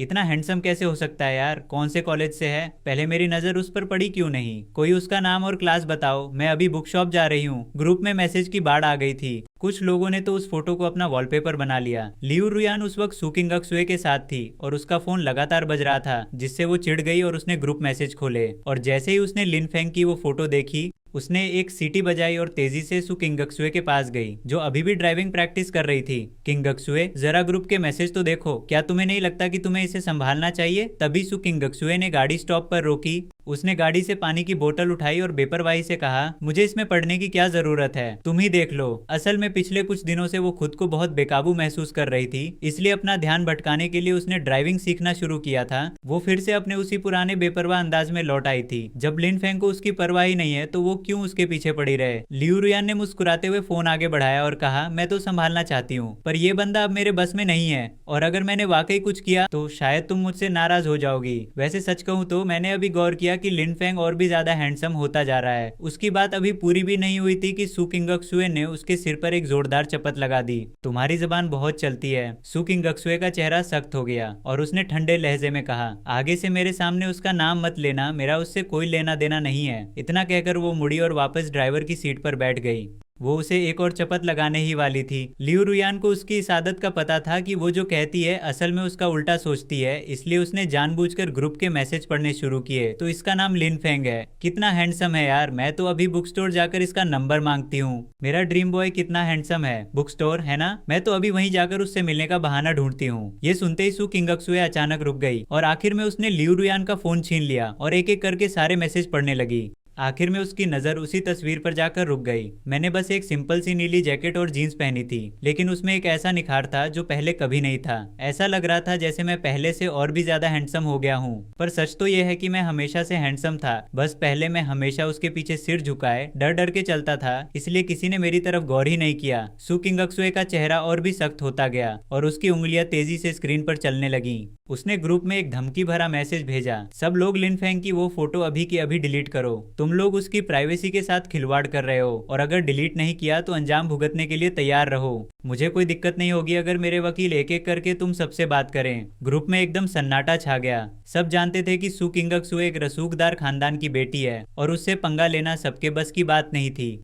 सुमिस आमतौर पर ऐसे कॉलेज ग्रुप्स में बात करने की जहमत नहीं उठाती थी, पर यह पहली बार था जब उन्होंने कुछ कहा, और वो भी लिन फेंग को बचाने के लिए। कुछ सेकंड्स बाद ग्रुप में धीरे धीरे कुछ और मैसेज आने लगे। अरे बाप रे, सुमिस तो बहुत धाकड़ निकली। मेरा तो मन कर रहा है कि मैं लिन फेंग बन जाऊं ताकि वो मुझे भी ऐसे ही बचाएं। अफसोस कि मैं एक लड़की हूं, वरना। लिu रुयान पास खड़ी ये सब देख रही थी और मजाक उड़ाते हुए बोली, तुमने ये क्या गजब का काम किया है। अगर लिन फेंग को पता चला तो वो पक्का इमोशनल हो जाएगा। क्यों ना मैं अभी किसी के जरिए उसे ये बात बता दूं। सू किंगक्सुए ने मना नहीं किया तो लिu रुयान ने तुरंत एक्शन लिया। आखिर उसकी जान पहचान बहुत बड़ी थी। लिu रुयान ने झोउये से बात की और उसे मुझे ये सब बताने को कहा। झोउये मुझे देखते ही गुस्से में बोला, यार वो लड़कियां कितनी फालतू हैं, क्या उन्हें नहीं पता कि तुम्हें इससे दिक्कत होगी। ऊपर से तुम्हारी फोटो ग्रुप में डाल दी। अगर सू किंगक्सुए ने ग्रुप में तुम्हारा साथ न दिया होता तो पता नहीं वो फोटो और कहां कहां फैल जाती। सोचकर ही मुझे घिन आ रही है। लेकिन मैं अब भी बेफिक्र होकर किताब पढ़ रहा था, जैसे मुझ पर कोई असर ही न हुआ हो। मैंने झोउये के सामने डबल लार्ज मिल्क टी का कप खिसकाया। इतना भड़को मत, पहले इसे पीकर अपना मन ठंडा कर। झोउये ने एक बड़ा घूंट भरा और फिर बोला, सच में यार, मुझे अंदाजा ही नहीं था। सही वक्त पर सू किंगक्सुए ने काफी साथ दिया। क्या वो तुम्हें पसंद करती है? लगता है 3 साल की तुम्हारी मेहनत आखिर रंग लाई। मैंने उसे तुरंत टोकते हुए सख्ती से कहा, वो इस जन्म में मुझे कभी पसंद नहीं कर सकती। अब खुद को दिलासा देना बंद करो, समझे? मेरी आंखें बहुत पहले ही खुल चुकी हैं। अब मेरे सामने उसका नाम मत लेना। लिन फेंग, पर उसने तुम्हारी इतनी बड़ी मदद की है, क्या तुम अनजान बनोगे? ये ने माथे पर बल लाते हुए सबसे जरूरी सवाल पूछा। मैं हल्का सा मुस्कुराया और किताब बंद करते हुए बोला, 3 साल तक मैंने बहुत कुछ किया था, उसकी इस एक मदद से हिसाब बराबर हो गया। ये हैरान होकर मुझे देखने लगा, क्या तुम सच में उसे भुला चुके हो लिन फेंग? मुझे लगता है तुम बहुत बदल गए हो, अब पहले से ज्यादा बिंदास लगते हो। इंसान को हमेशा आगे बढ़ना चाहिए। मैं मुस्कुराया और किताब बैग में रखते हुए बोला, चलो 10 बजे वाली फिल्म शुरू होने वाली है, बस ये परफ्यूमरी वाली किताब ले लूं। ये खड़ा हुआ और बुक स्टोर के दरवाजे पर मेरा इंतजार करने लगा। तभी अचानक लिu रुयान की आवाज आई, अरे क्या इत्तेफाक है कि तुम यहाँ मिल गए। क्या तुम अकेले आए हो? ये ने पीछे मुड़कर देखा तो उसे लिu रुयान और उसके पीछे खड़ी सू किंगक्सुए दिखी। सू किंगक्सुए अब भी वैसी ही रूखी थी। ये को तुरंत मेरी बात याद आई कि मैं सू किंगक्सुए से नहीं मिलना चाहता, तो उसे मजबूर होकर झूठ बोलना पड़ा। हाँ, मैं अकेला ही हूँ। क्या इत्तेफाक है कि आप लोग भी किताबें खरीदने आए हैं। वो हकला रहा था और उसकी नजरें बच रही थी। लिu रुयान ने भौहें सिकोड़ी। उसे यकीन नहीं हुआ, पर उसने उसे टोका नहीं, बल्कि मुस्कुराते हुए बोली, अच्छा तो क्या मुझे आपको KFC खिलाने का मौका मिलेगा? असल में उसे सू किंगक्सुए ने धमकी देकर यहाँ भेजा था। उसका मकसद ये को मनाकर सू किंगक्सुए और लिन फेंग की मुलाकात कराना था। ये बहुत घबरा रहा था। लिन फेंग अभी अंदर बिल चुका रहा था, और अगर उसने बाहर आकर सू किंगक्सुए को देख लिया तो फिर से अनबन हो सकती थी। तो उसने मजबूर होकर मना कर दिया, नहीं, मैं मूवी देखने जा रहा हूँ। आप लोग शायद बिजी होंगे, इसलिए डिस्टर्ब नहीं करूंगा। वैसे हम अलग अलग दिशा में जा रहे हैं। पर दिल ही दिल में वो कह रहा था, लिन फेंग प्लीज इतनी जल्दी बाहर मत आना, हम बिजी नहीं हैं। लिu रुयान ने तुरंत उसकी बात काटी, जैसे उसने मना किया ही ना हो। तुम मूवी देखने जा रहे हो? अरे ये तो बढ़िया है, हम भी फ्री हैं, चलो साथ चलते हैं। मूवी खत्म करके साथ में KFC खाएंगे। दोपहर में हम ओशन पार्क भी जा सकते हैं, और चाहो तो हॉन्टेड हाउस भी चलेंगे। ये ने आज तक इतना ढीठ इंसान नहीं देखा था। वो एकदम झल्ला गया। मैंने कहा ना कि मेरे लिए ये मुमकिन नहीं है, आप लोग जो करना है करें। तभी लिu रुयान ने झट से उसका मुंह दबा दिया, आवाज नीचे, चुप रहो, सारा खर्चा मेरा होगा। ओशन पार्क का एक टिकट 699 का है ना? तुम कब से जाना चाहते थे, पर पैसे खर्च करने की हिम्मत नहीं हुई, है ना? इस बात ने ये की दुखती रग पकड़ ली। वो वाकई ओशन पार्क जाना चाहता था, बस टिकट के पैसों की वजह से नहीं जा पाया। थोड़ा हिचकिचाया, पर मुफ्त के लालच के आगे वो हार गया। उसने झिझकते हुए पूछा, तुमने जो कहा वो सच है ना? दोपहर में ओशन पार्क चलेंगे और टिकट तुम लोगी? बिल्कुल सच, सारा खर्चा मैं उठाऊंगी। लिu रुयान ने सीना ठोककर वादा किया, और फिर जैसे अचानक याद आया हो पूछा, वैसे तुमने कितने बजे की टिकट ली है और सीट कौन सी है? हम थिएटर में ही तुम्हारा इंतजार करेंगे ताकि लिन फेंग को शक न हो। ये को लिu रुयान की स्मार्टनेस की दाद देनी पड़ी। उसने कुछ ही मिनटों में उसे अपनी तरफ कर लिया था। उसने सिर हिलाया, ठीक है, हमारी टिकट 10:30 बजे की है। बीच वाली लाइन में 7 और 8 नंबर सीट है। थोड़ी देर बाद जब मैं बिल चुकाकर बुक स्टोर से बाहर निकला तो देखा कि दरवाजे पर सिर्फ ये अकेला खड़ा था। मैंने हैरान होकर पूछा, तुम यहाँ क्यों खड़े हो? मुझे लगा तुम पहले ही थिएटर चले गए। वैसे कौन सी मूवी है? अब चले तो देर तो नहीं होगी? ये ने तुरंत खुद को संभाला। उसने मुस्कुराते हुए कहा, अरे कुछ नहीं, बस एक दोस्त से बात कर रहा था। मूवी 10:30 की है, पॉपकॉर्न लेने का टाइम है, चलो। फिर हम दोनों साथ में थिएटर पहुंचे। टिकट दिखाकर हम अंदर गए। मैं अपनी सीट पर बैठा ही था कि तभी बगल में कोई आकर बैठ गया। अंदर लाइट काफी कम थी इसलिए मैंने ध्यान नहीं दिया, तो मुझे पता ही नहीं चला कि वो कौन है। मूवी ए चाइनीज ओडिसी थी और मैं उसमें पूरी तरह खो गया। कई बार देख चुका था फिर भी दिल भर आया। ए चाइनीज ओडिसी में एक सच्चा प्यार था जिसकी मैंने कदर नहीं की और खोने के बाद बस पछतावा रहा। अगर दोबारा मौका मिले तो कहूंगा कि मैं तुमसे हजारों साल प्यार करूंगा। ये लाइन इस फिल्म की जान और यही बात मेरे दिल को छू गई। पर अगर सच में मौका मिले तो मैं नहीं चाहूंगा, अब मैं पीछे मुड़कर नहीं देखूंगा। फिर भी आंसू अपने आप बह निकले। फिल्म खत्म होने तक मैं उस गम से बाहर नहीं आ पाया। मुझे पता ही नहीं चला कि मेरे बगल में सू किंगक्सुए बैठी थी। वो मुझे रोते हुए देख रही थी। उसने टिश्यू देना चाहा पर उसे लगा शायद मैं नाराज हो जाऊं। वो मुझे चुप कराना चाहती थी, ये बताना चाहती थी कि ये सब तो बस एक कहानी है, पर उसे डर था कि कहीं मैं डिस्टर्ब ना हो जाऊं। इसलिए पूरे 1 घंटे तक उसका पूरा ध्यान मुझ पर ही था। तभी उसे एहसास हुआ कि मैं भी रो सकता हूँ और वो भी इतना ज्यादा। जब तक हम थिएटर से बाहर नहीं निकले तब जाकर मैंने खुद को संभाला। सॉरी, मैं आपका ख्याल नहीं रख पाया। मुझे ये फिल्म बहुत पसंद है। मैंने थोड़ी हिचकिचाहट के साथ माफी मांगी। असल में मैं बस उस पुराने मैं को याद कर रहा था, उस अधूरी मोहब्बत को जो मुझे कभी मिली ही नहीं। बिल्कुल बेकार था। झोये ने घबराते हुए सिर हिलाया। अरे छोड़ो, भूख लगी है क्या? चलो कुछ खाते हैं। इस बार मैंने उसे मना नहीं किया। ठीक है, जगह तुम चुनो, पैसे मैं दूंगा। झोये ने फोन पर लियू रुयान के साथ पहले ही सब तय कर लिया था कि वे केएफसी में अचानक मिलेंगे, फिर साथ खाना खाएंगे और फिर ओशन पार्क जाएंगे। झोये मुझे केएफसी ले आया जो सिनेमा हॉल के पास ही था। सिर्फ 5 मिनट का रास्ता था। आज केएफसी में बहुत भीड़ थी। मैं बस वापस जाने की सोच ही रहा था कि तभी लियू रुयान ने हमें हाथ हिलाकर बुलाया। अरे मुझे पता था तुम लोग भी यहीं आओगे, क्यों ना हम सब साथ में खा लें। पास ही बैठी सू किंगक्सुए को देखकर मैंने तुरंत मना कर दिया। नहीं। झोये ने उदास चेहरा बनाकर मेरी तरफ देखा। यार तुम्हें पता है मैं कब से केएफसी खाना चाहता था। अगर तुम थिएटर में इतनी देर न करते तो हमें जगह मिल जाती। अब तुम मुझे केएफसी भी नहीं खाने देना चाहते। तुम तो मुझे टॉर्चर कर रहे हो। जो बात मेरी जुबान पर आने ही वाली थी उसे मैंने वहीं रोक लिया। मैं बस एक फीकी सी मुस्कान के साथ बोला, ठीक है, फिर आप लोगों को तकलीफ देनी होगी। जैसे ही मैंने ये कहा लियू रुयान ने मुझे खींचकर पास वाली सीट पर बैठा दिया। मैं ठीक सू किंगक्सुए के सामने था। वो इतनी लंबी थी कि उसके पैर वहां समा ही नहीं रहे थे। वो केएफसी के माहौल में बिल्कुल फिट नहीं बैठ रही थी। लियू रुयान और झोउ ये तो बस भाग दौड़ में लगे थे। कभी बकेट मील लाते तो कभी आइसक्रीम। लियू रुयान मन ही मन सोच रही थी कि आखिर ये बंदा चाहता क्या है, कि आखिर में सबसे ज्यादा बदकिस्मत वही क्यों है। बिल भी वही भर रहा है और भाग दौड़ भी वही कर रहा है। जब सारा खाना आ गया तो मैंने बस एक बर्गर और कोला लिया, बाकी किसी चीज को हाथ तक नहीं लगाया।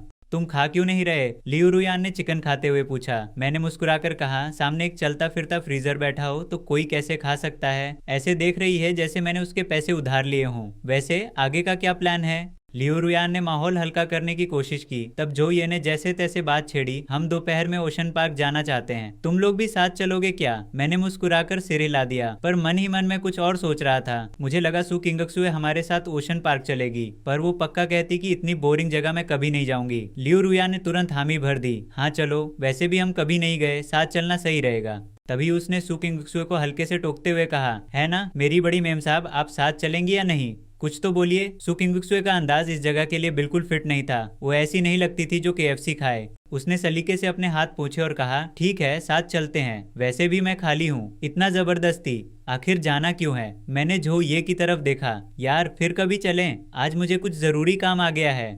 झोये ने अपनी बड़ी बड़ी आंखों से मेरी ओर देखा। क्या तुम अब भी मेरे भाई हो? तुम्हें तो पता है 11वीं से ही मैं ओशन पार्क जाना चाहता था। क्या तुम्हारा दिल नहीं पसीजेगा? पता नहीं अगली बार कब मौका मिलेगा। कहीं ऐसा तो नहीं कि कॉलेज खत्म होने तक मेरी ये ख्वाहिश पूरी ही ना हो। मैंने सोचा कि आगे चलकर हमें अलग होना है, शायद फिर कभी मौका ना मिले, इसलिए मैंने हामी भर दी। ठीक है चलते हैं। सू किंगक्सुए और लियू रुयान ने सोचा भी नहीं था कि मैं उनकी बात मान जाऊंगा। सू किंगक्सुए का मकसद तो पूरा हो गया, पर उसका मूड फिर भी खराब था, क्योंकि मैं झोये के साथ इतना अच्छा था कि उसे जलन होने लगी। पहले मैं उसके साथ इतना ही अच्छा रहता था, पर आज साथ होते हुए भी मैंने उससे एक लफ्ज नहीं कहा, यहाँ तक कि उसकी तरफ देखा तक नहीं। ओशन पार्क शहर के बाहर था, इसलिए लियू रुयान हमें अपनी कार से ले गई। झोये समझदारी दिखाते हुए बगल वाली सीट पर बैठ गया और मैं झिझकते हुए सू किंगक्सुए के साथ पीछे बैठ गया। पहले हम अक्सर साथ सफर करते थे, पर अब मुझे अजीब सी बेचैनी हो रही थी। मुझे तो यकीन ही नहीं हो रहा था कि आज मैं उसके साथ ओशन पार्क जा रहा हूँ। आखिर सू किंगक्सुए कौन है? वो इतनी बोर होगी कि यहाँ आएगी। उसके पास पैसों की कोई कमी नहीं थी और वो हर वक्त बिजी रहती थी। उसने मुझे 1 घंटा तक नहीं दिया। अब मुझे समझ आया कि ऐसा नहीं था कि उसके पास समय नहीं था, बस वो मुझ पर समय बर्बाद नहीं करना चाहती थी। मैं खिड़की के बाहर देख रहा था, तभी लियू रुयान को महसूस हुआ कि गाड़ी का माहौल भारी होता जा रहा है। उसने बात छेड़ते हुए पूछा, लिनफेंग आजकल दिखते नहीं, क्या कर रहे हो? मैं मुस्कुराकर बोला, बस एक टी शॉप पर काम कर रहा हूँ, छुट्टियां लंबी हैं तो सोचा खाली क्यों बैठूं। लियू रुयान को ऐसे जवाब की उम्मीद नहीं थी। टी शॉप में काम करना मुश्किल तो नहीं, अगर तुम चाहो तो मैं तुम्हें अपनी फैमिली कंपनी में लगवा सकती हूँ। क्लर्क का काम है, सैलरी अच्छी मिलेगी और थकान भी नहीं होगी। मैंने मना कर दिया, शुक्रिया, पर मुझे वो काम पसंद है। कभी मौका मिला तो मैं तुम्हें अपने हाथ की बनी मिल्क टी पिलाऊंगा। लियू रुयान ने जैसे तैसे हाँ कह दिया, पर मन में सोचा कि इससे अच्छा तो मैं चुप ही रहती। झो ये ने बात संभाली। लिनफेंग, अगली छुट्टी कब है? कुछ प्लान है? मेरा बताने का मन तो नहीं था, पर माहौल इतना अजीब था कि मैंने कह दिया, शायद 1 हफ्ते बाद, फिलहाल तो कोई प्लान नहीं है। सच तो ये है कि मैंने पहले ही तय कर लिया था, अगली छुट्टी पर मुझे अनाथालय जाकर बच्चों और वार्डन से मिलना है, पर मैं अकेला जाना चाहता था, खासकर सू किंगक्सुए को पता न चले। बातों बातों में ओशन पार्क जल्दी ही आ गया और हम चारों उतर गए। लियू रुयान ने पहले ही ऑनलाइन सस्ते टिकट ले लिए थे। उसने कहा सस्ते मिले हैं और हम सब दोस्त हैं तो फॉर्मेलिटी मत करो। ये बात उसने मुझसे कही थी। बाकी दोनों ने तो कोई फॉर्मेलिटी नहीं की, पर मैंने तमीज से उसे 699 युआन भेज दिए। आखिर हमारी उतनी जान पहचान जो नहीं थी। पैसे देने में थोड़ा दुख तो हुआ, पर झोउ ये के साथ अब मौके कम ही मिलेंगे। मेरे जाने के बाद उसे पता है कि मैं किंगबेई कॉलेज नहीं जा पाया तो वो मुझे पक्का ब्लेम करेगा। मैंने भी नहीं सोचा था कि सू किंगक्सुए के साथ ऐसा होगा। चलो पिछले जन्म का अफसोस कम हो गया। वही झोउ ये समुद्री जीवों को देखकर एकदम एक्साइटेड हो गया। उसने मुझसे ढेर सारी फोटो खिंचवाई। लियू रुयान बहुत तेज है, धीरे धीरे वो हमारी फोटोग्राफर बन गई और बार बार मुझे और सू किंगक्सुए को साथ में फोटो खिंचवाने के लिए कहने लगी। आखिर में हमने एक साथ एक फोटो खिंचवा ही ली। लियू रुयान मन ही मन अपनी होशियारी पर खुश थी कि चलो ग्रेजुएशन फोटो वाले दिन का अफसोस अब खत्म हुआ। आखिर में हम चारों ने एक राहगीर से ग्रुप फोटो खिंचवाई और मैं और झोउ ये दोनों ने ढेर सारी फोटो ली। जब घूमना फिरना खत्म हुआ तो शाम के 6 बज चुके थे। हम चारों जैसे ही ओशन पार्क से बाहर निकले, लियू रुयान ने कहा कि इतनी देर हो गई है और सब थके और भूखे भी हैं, तो क्यों ना पहले डिनर कर लें, फिर मैं सबको घर छोड़ दूंगी।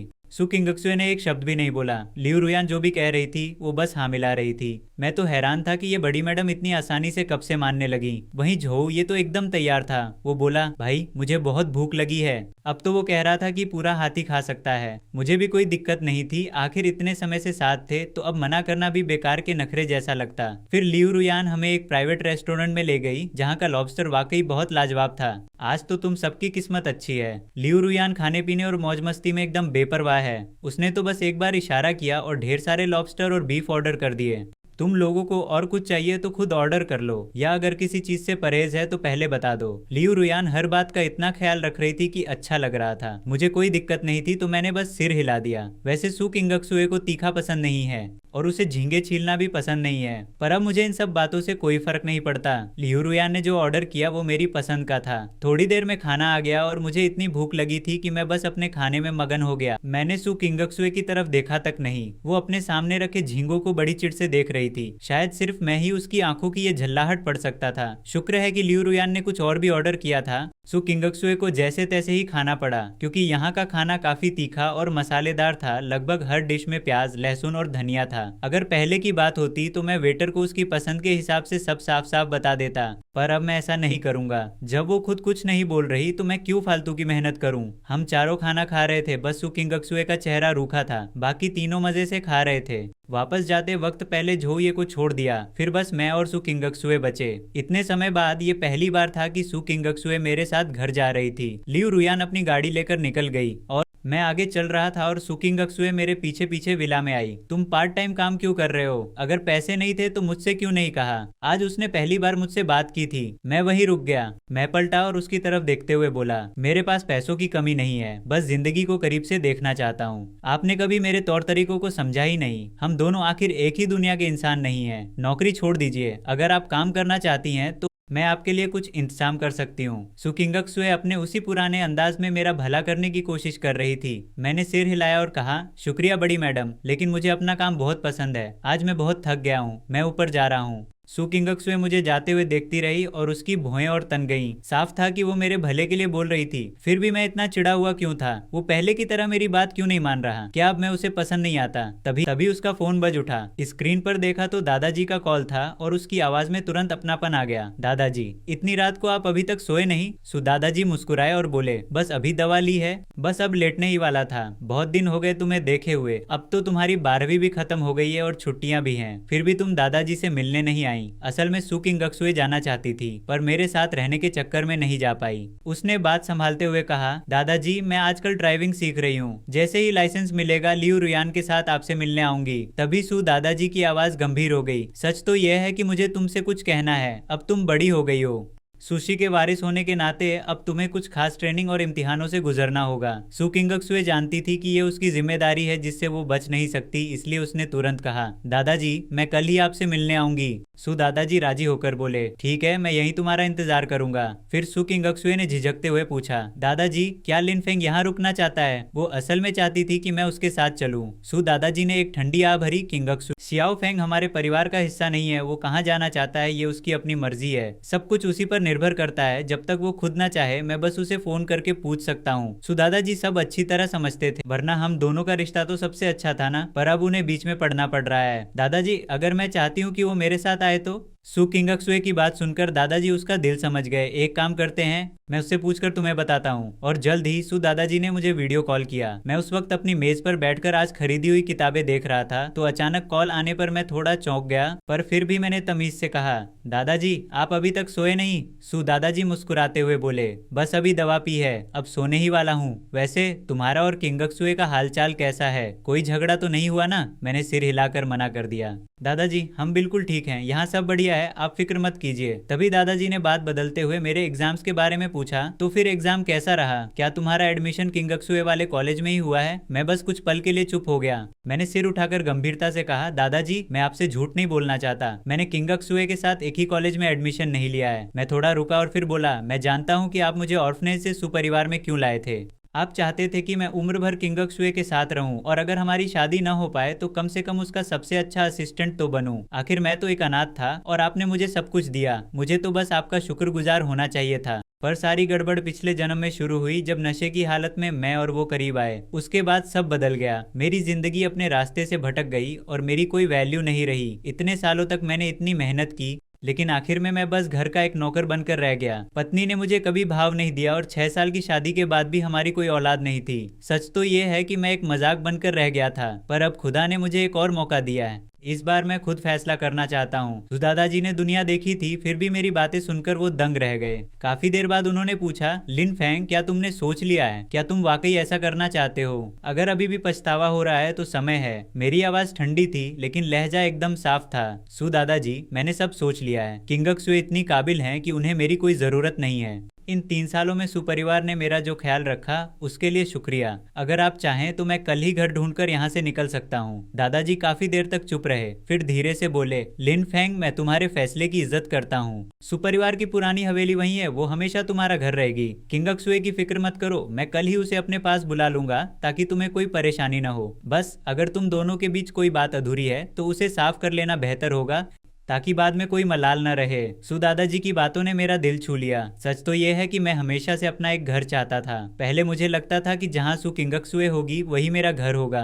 पिछले 3 सालों में यह जगह मेरे लिए घर जैसी बन गई थी। शुक्रिया सू दादाजी, मैंने फैसला कर लिया है। अगले महीने कॉलेज खुल रहे हैं तो मैं इसी महीने के आखिर तक चला जाऊंगा। अब तक मेरा इतना ख्याल रखने के लिए बहुत बहुत शुक्रिया। यह एहसान मैं जिंदगी भर नहीं भूलूंगा। सू दादाजी अच्छी तरह जानते थे कि मैं जितना तमीज से पेश आ रहा हूँ, असल में मैं सुपरिवार से उतना ही पीछा छुड़ाना चाहता हूँ। किंगक्सुए की जबरदस्ती वाली बातों को याद करके वो खुद भी उलझन में पड़ गए। पता नहीं ये अंत में अच्छा होगा या बुरा, पर फोन काटने के बाद मैंने चैन की सांस ली। आखिरकार सब साफ हो गया, खासकर सू दादाजी को सब बता देने से। अब यहाँ से जाते वक्त मेरा मन हल्का रहेगा। कॉलेज भले ही अगले महीने की शुरुआत में नहीं खुल रहे थे, पर मैं पहले ही वहाँ जाकर माहौल को समझना चाहता था। वैसे भी मैं अकेला ही तो था। अगली सुबह मैं हमेशा की तरह अपनी मिल्क टी शॉप पर काम करने चला गया। मुझे अंदाजा भी नहीं था कि आज सू किंगक्सुए की सीक्रेट ट्रेनिंग का दिन है। जब उसे पता चला कि मैं उसके साथ नहीं जा रहा तो उसे अपनी उन जिम्मेदारियों का एहसास हुआ जिनसे वो बच नहीं सकती थी। उसने ड्राइवर से गाड़ी मेरी मिल्क टी शॉप के पास रुकवाई। वो दूर से मुझे मुस्कुराकर ग्राहकों को टी देते देखती रही। बस मेरे साथ काम करने वाली वो लड़की उसे बहुत खटक रही थी। उसने तुरंत तुरंत लियू रुयान को फोन करके मेरी और उस लड़की की शिफ्ट अलग करवा दी और साफ कहा कि मेरे साथ सिर्फ लड़के ही काम करेंगे। लियू रुयान ने उसका मजाक उड़ाया कि उसे इतनी जल्दी जलन होने लगी, अभी भी मानोगी नहीं कि तुम लिन फेंग को पसंद करती हो। सु किंगक्सुए ने चिढ़कर कहा, बहुत बकवास करती हो, और फोन काट दिया। पर मन में उसने सोचा, अगर यही तुम्हारा फैसला है तो मुझे मंजूर है, फिर किंगबेई कॉलेज में मिलते हैं। उस रात मुझे पता चला कि सु किंगक्सुए जा चुकी है। मैंने चुपचाप खाना खाया और एक शब्द भी नहीं बोला। 10 दिन बाद शॉप की सैलरी मिलते ही मैंने अपना सामान समेटना शुरू किया। सच तो ये है कि मेरा सामान बहुत कम था, एक छोटा सा सूटकेस और मेरी पैकिंग पूरी हो गई। 11वें दिन मैंने अपनी कमाई से कुछ तोहफे खरीदे और अनाथालय गया। डायरेक्टर माँ मुझे देखकर बहुत खुश हुई और काफी देर तक बातें की। फिर मैंने उनसे विदा ली। मैंने बताया कि मैं कॉलेज जा रहा हूँ और कल ही निकल जाऊंगा, तो शायद अब बच्चों से मिलने अक्सर ना आ पाऊँ। डायरेक्टर माँ थोड़ी दुखी थी पर खुश भी। उन्होंने बार बार कहा कि अकेले रहोगे तो अपना ख्याल जरूर रखना, आगे चलकर किसी के काम आने वाला इंसान बनना। मैंने हाँ में सिर हिलाया और कहा, शुक्रिया डायरेक्टर माँ, मैं जरूर बनूंगा। उसी दिन मैंने ट्रेन की टिकट ले ली और 12वें दिन उत्तर चीन विश्वविद्यालय का एडमिशन लेटर सुपरिवार के पास पहुंच गया। 13वें दिन की सुबह मैंने झो ये को मूवी देखने बुलाया। उसे अंदाजा भी नहीं था कि मैं उसे चुपके से बाय कह रहा था। फिर दोपहर 3 बजे मैं अपना सूटकेस लेकर अकेला ट्रेन में बैठ गया। मैंने किसी को कुछ नहीं बताया और चुपचाप निकल गया। ऐसा लगा जैसे इस शहर में मेरे होने या न होने से किसी को कोई फर्क नहीं पड़ता। सबकी जिंदगी वैसी ही चलती रही, मेरे जाने से किसी को कोई परवाह नहीं थी। मैं बस ट्रेन में बैठा रहा, खिड़की के बाहर उस शहर को धीरे धीरे दूर जाते देखा जहां मैं 18 साल रहा था। सुपरिवार का वो पुराना घर और वो इंसान जिसकी मुझे फिक्र तो थी पर जिसे अब मैं पीछे छोड़ना चाहता था, सब अब बहुत दूर जा चुके थे। दूसरी तरफ सु किंगक्सुए पुराने घर में सु ग्रुप के कुछ काम देख रही थी। उसने इन सब की तैयारी पहले ही कर ली थी। आखिर सु परिवार की वारिस थी तो उसके पास मोलभाव करने का कोई हक नहीं था। काम के दौरान उसका फोन ले लिया गया था, इसलिए जाहिर है कि उसे बाहर की कोई खबर नहीं थी। फिर एक दिन कोच ने उसका फोन वापस करते हुए कहा, एक दिन आराम कर लो, फिर आधे महीने कड़ी ट्रेनिंग होगी, इसलिए अच्छे से रेस्ट करो। मुझे तुम्हारी अगली परफॉर्मेंस का इंतजार रहेगा, तुम सु परिवार की सबसे काबिल वारिस बनोगी। सु किंगक्सुए ने फोन लिया। चेहरा अब भी वैसा ही ठंडा था, बस उसने सिर हिलाया और जैसे ही फोन चालू हुआ तभी क्लास ग्रुप के मैसेज दिखने लगे जो मॉनिटर ने कल भेजे थे। कल मेरा बर्थडे है और अब हम सब अलग अलग शहरों में पढ़ने जा रहे हैं, तो क्यों ना इस मौके पर एक बार फिर मिल लें, सबको आना है। नीचे क्लासमेट्स ने जवाब देना शुरू किया और किसी ने पूछा कि क्या लिन फेंग आएगा। सु किंगक्सुए ने उस चुपचाप रहने वाले मुझ के बारे में सोचा तो उसके दिल में एक अजीब सी टीस उठी। बेरहम इंसान, 1 महीना हो गया और उसे मेरी याद तक नहीं आई, पर उसे पता है कि मैं जरूर आऊंगी। फेयरवेल वाला वो गाना उसने अब भी फोन में रखा है। वो अचानक बहुत एक्साइटेड हो गई। उसने जल्दी से नहाया और एक लाल रंग की लंबी ड्रेस पहनी, फिर आईने में खुद को देखा। उसे याद आया कि मुझे उसका ऐसा पहनना पसंद था। सु किंगक्सुए पहले दादाजी से मिली और जल्दी जल्दी विदा लेकर शहर की तरफ निकल पड़ी। वो इतनी एक्साइटेड थी कि दादाजी के चेहरे की उस हिचकिचाहट को देख ही नहीं पाई। काफी समय बाद उसके अंदर ऐसी भावनाएं जागी थीं। इस पल उसे मेरे लिए अपनी फीलिंग्स का एहसास हुआ, एक उम्मीद, एक्साइटमेंट और थोड़ी सी घबराहट। सिर्फ 1 महीना ही तो हुआ था, पर वो मेरे लिए इतनी बेचैनी महसूस करने लगी। अब वो बस जल्द से जल्द मुझसे मिलना चाहती थी। 4 घंटे की ड्राइव के बाद जब वो शहर पहुंची तो शाम के 6 बज चुके थे।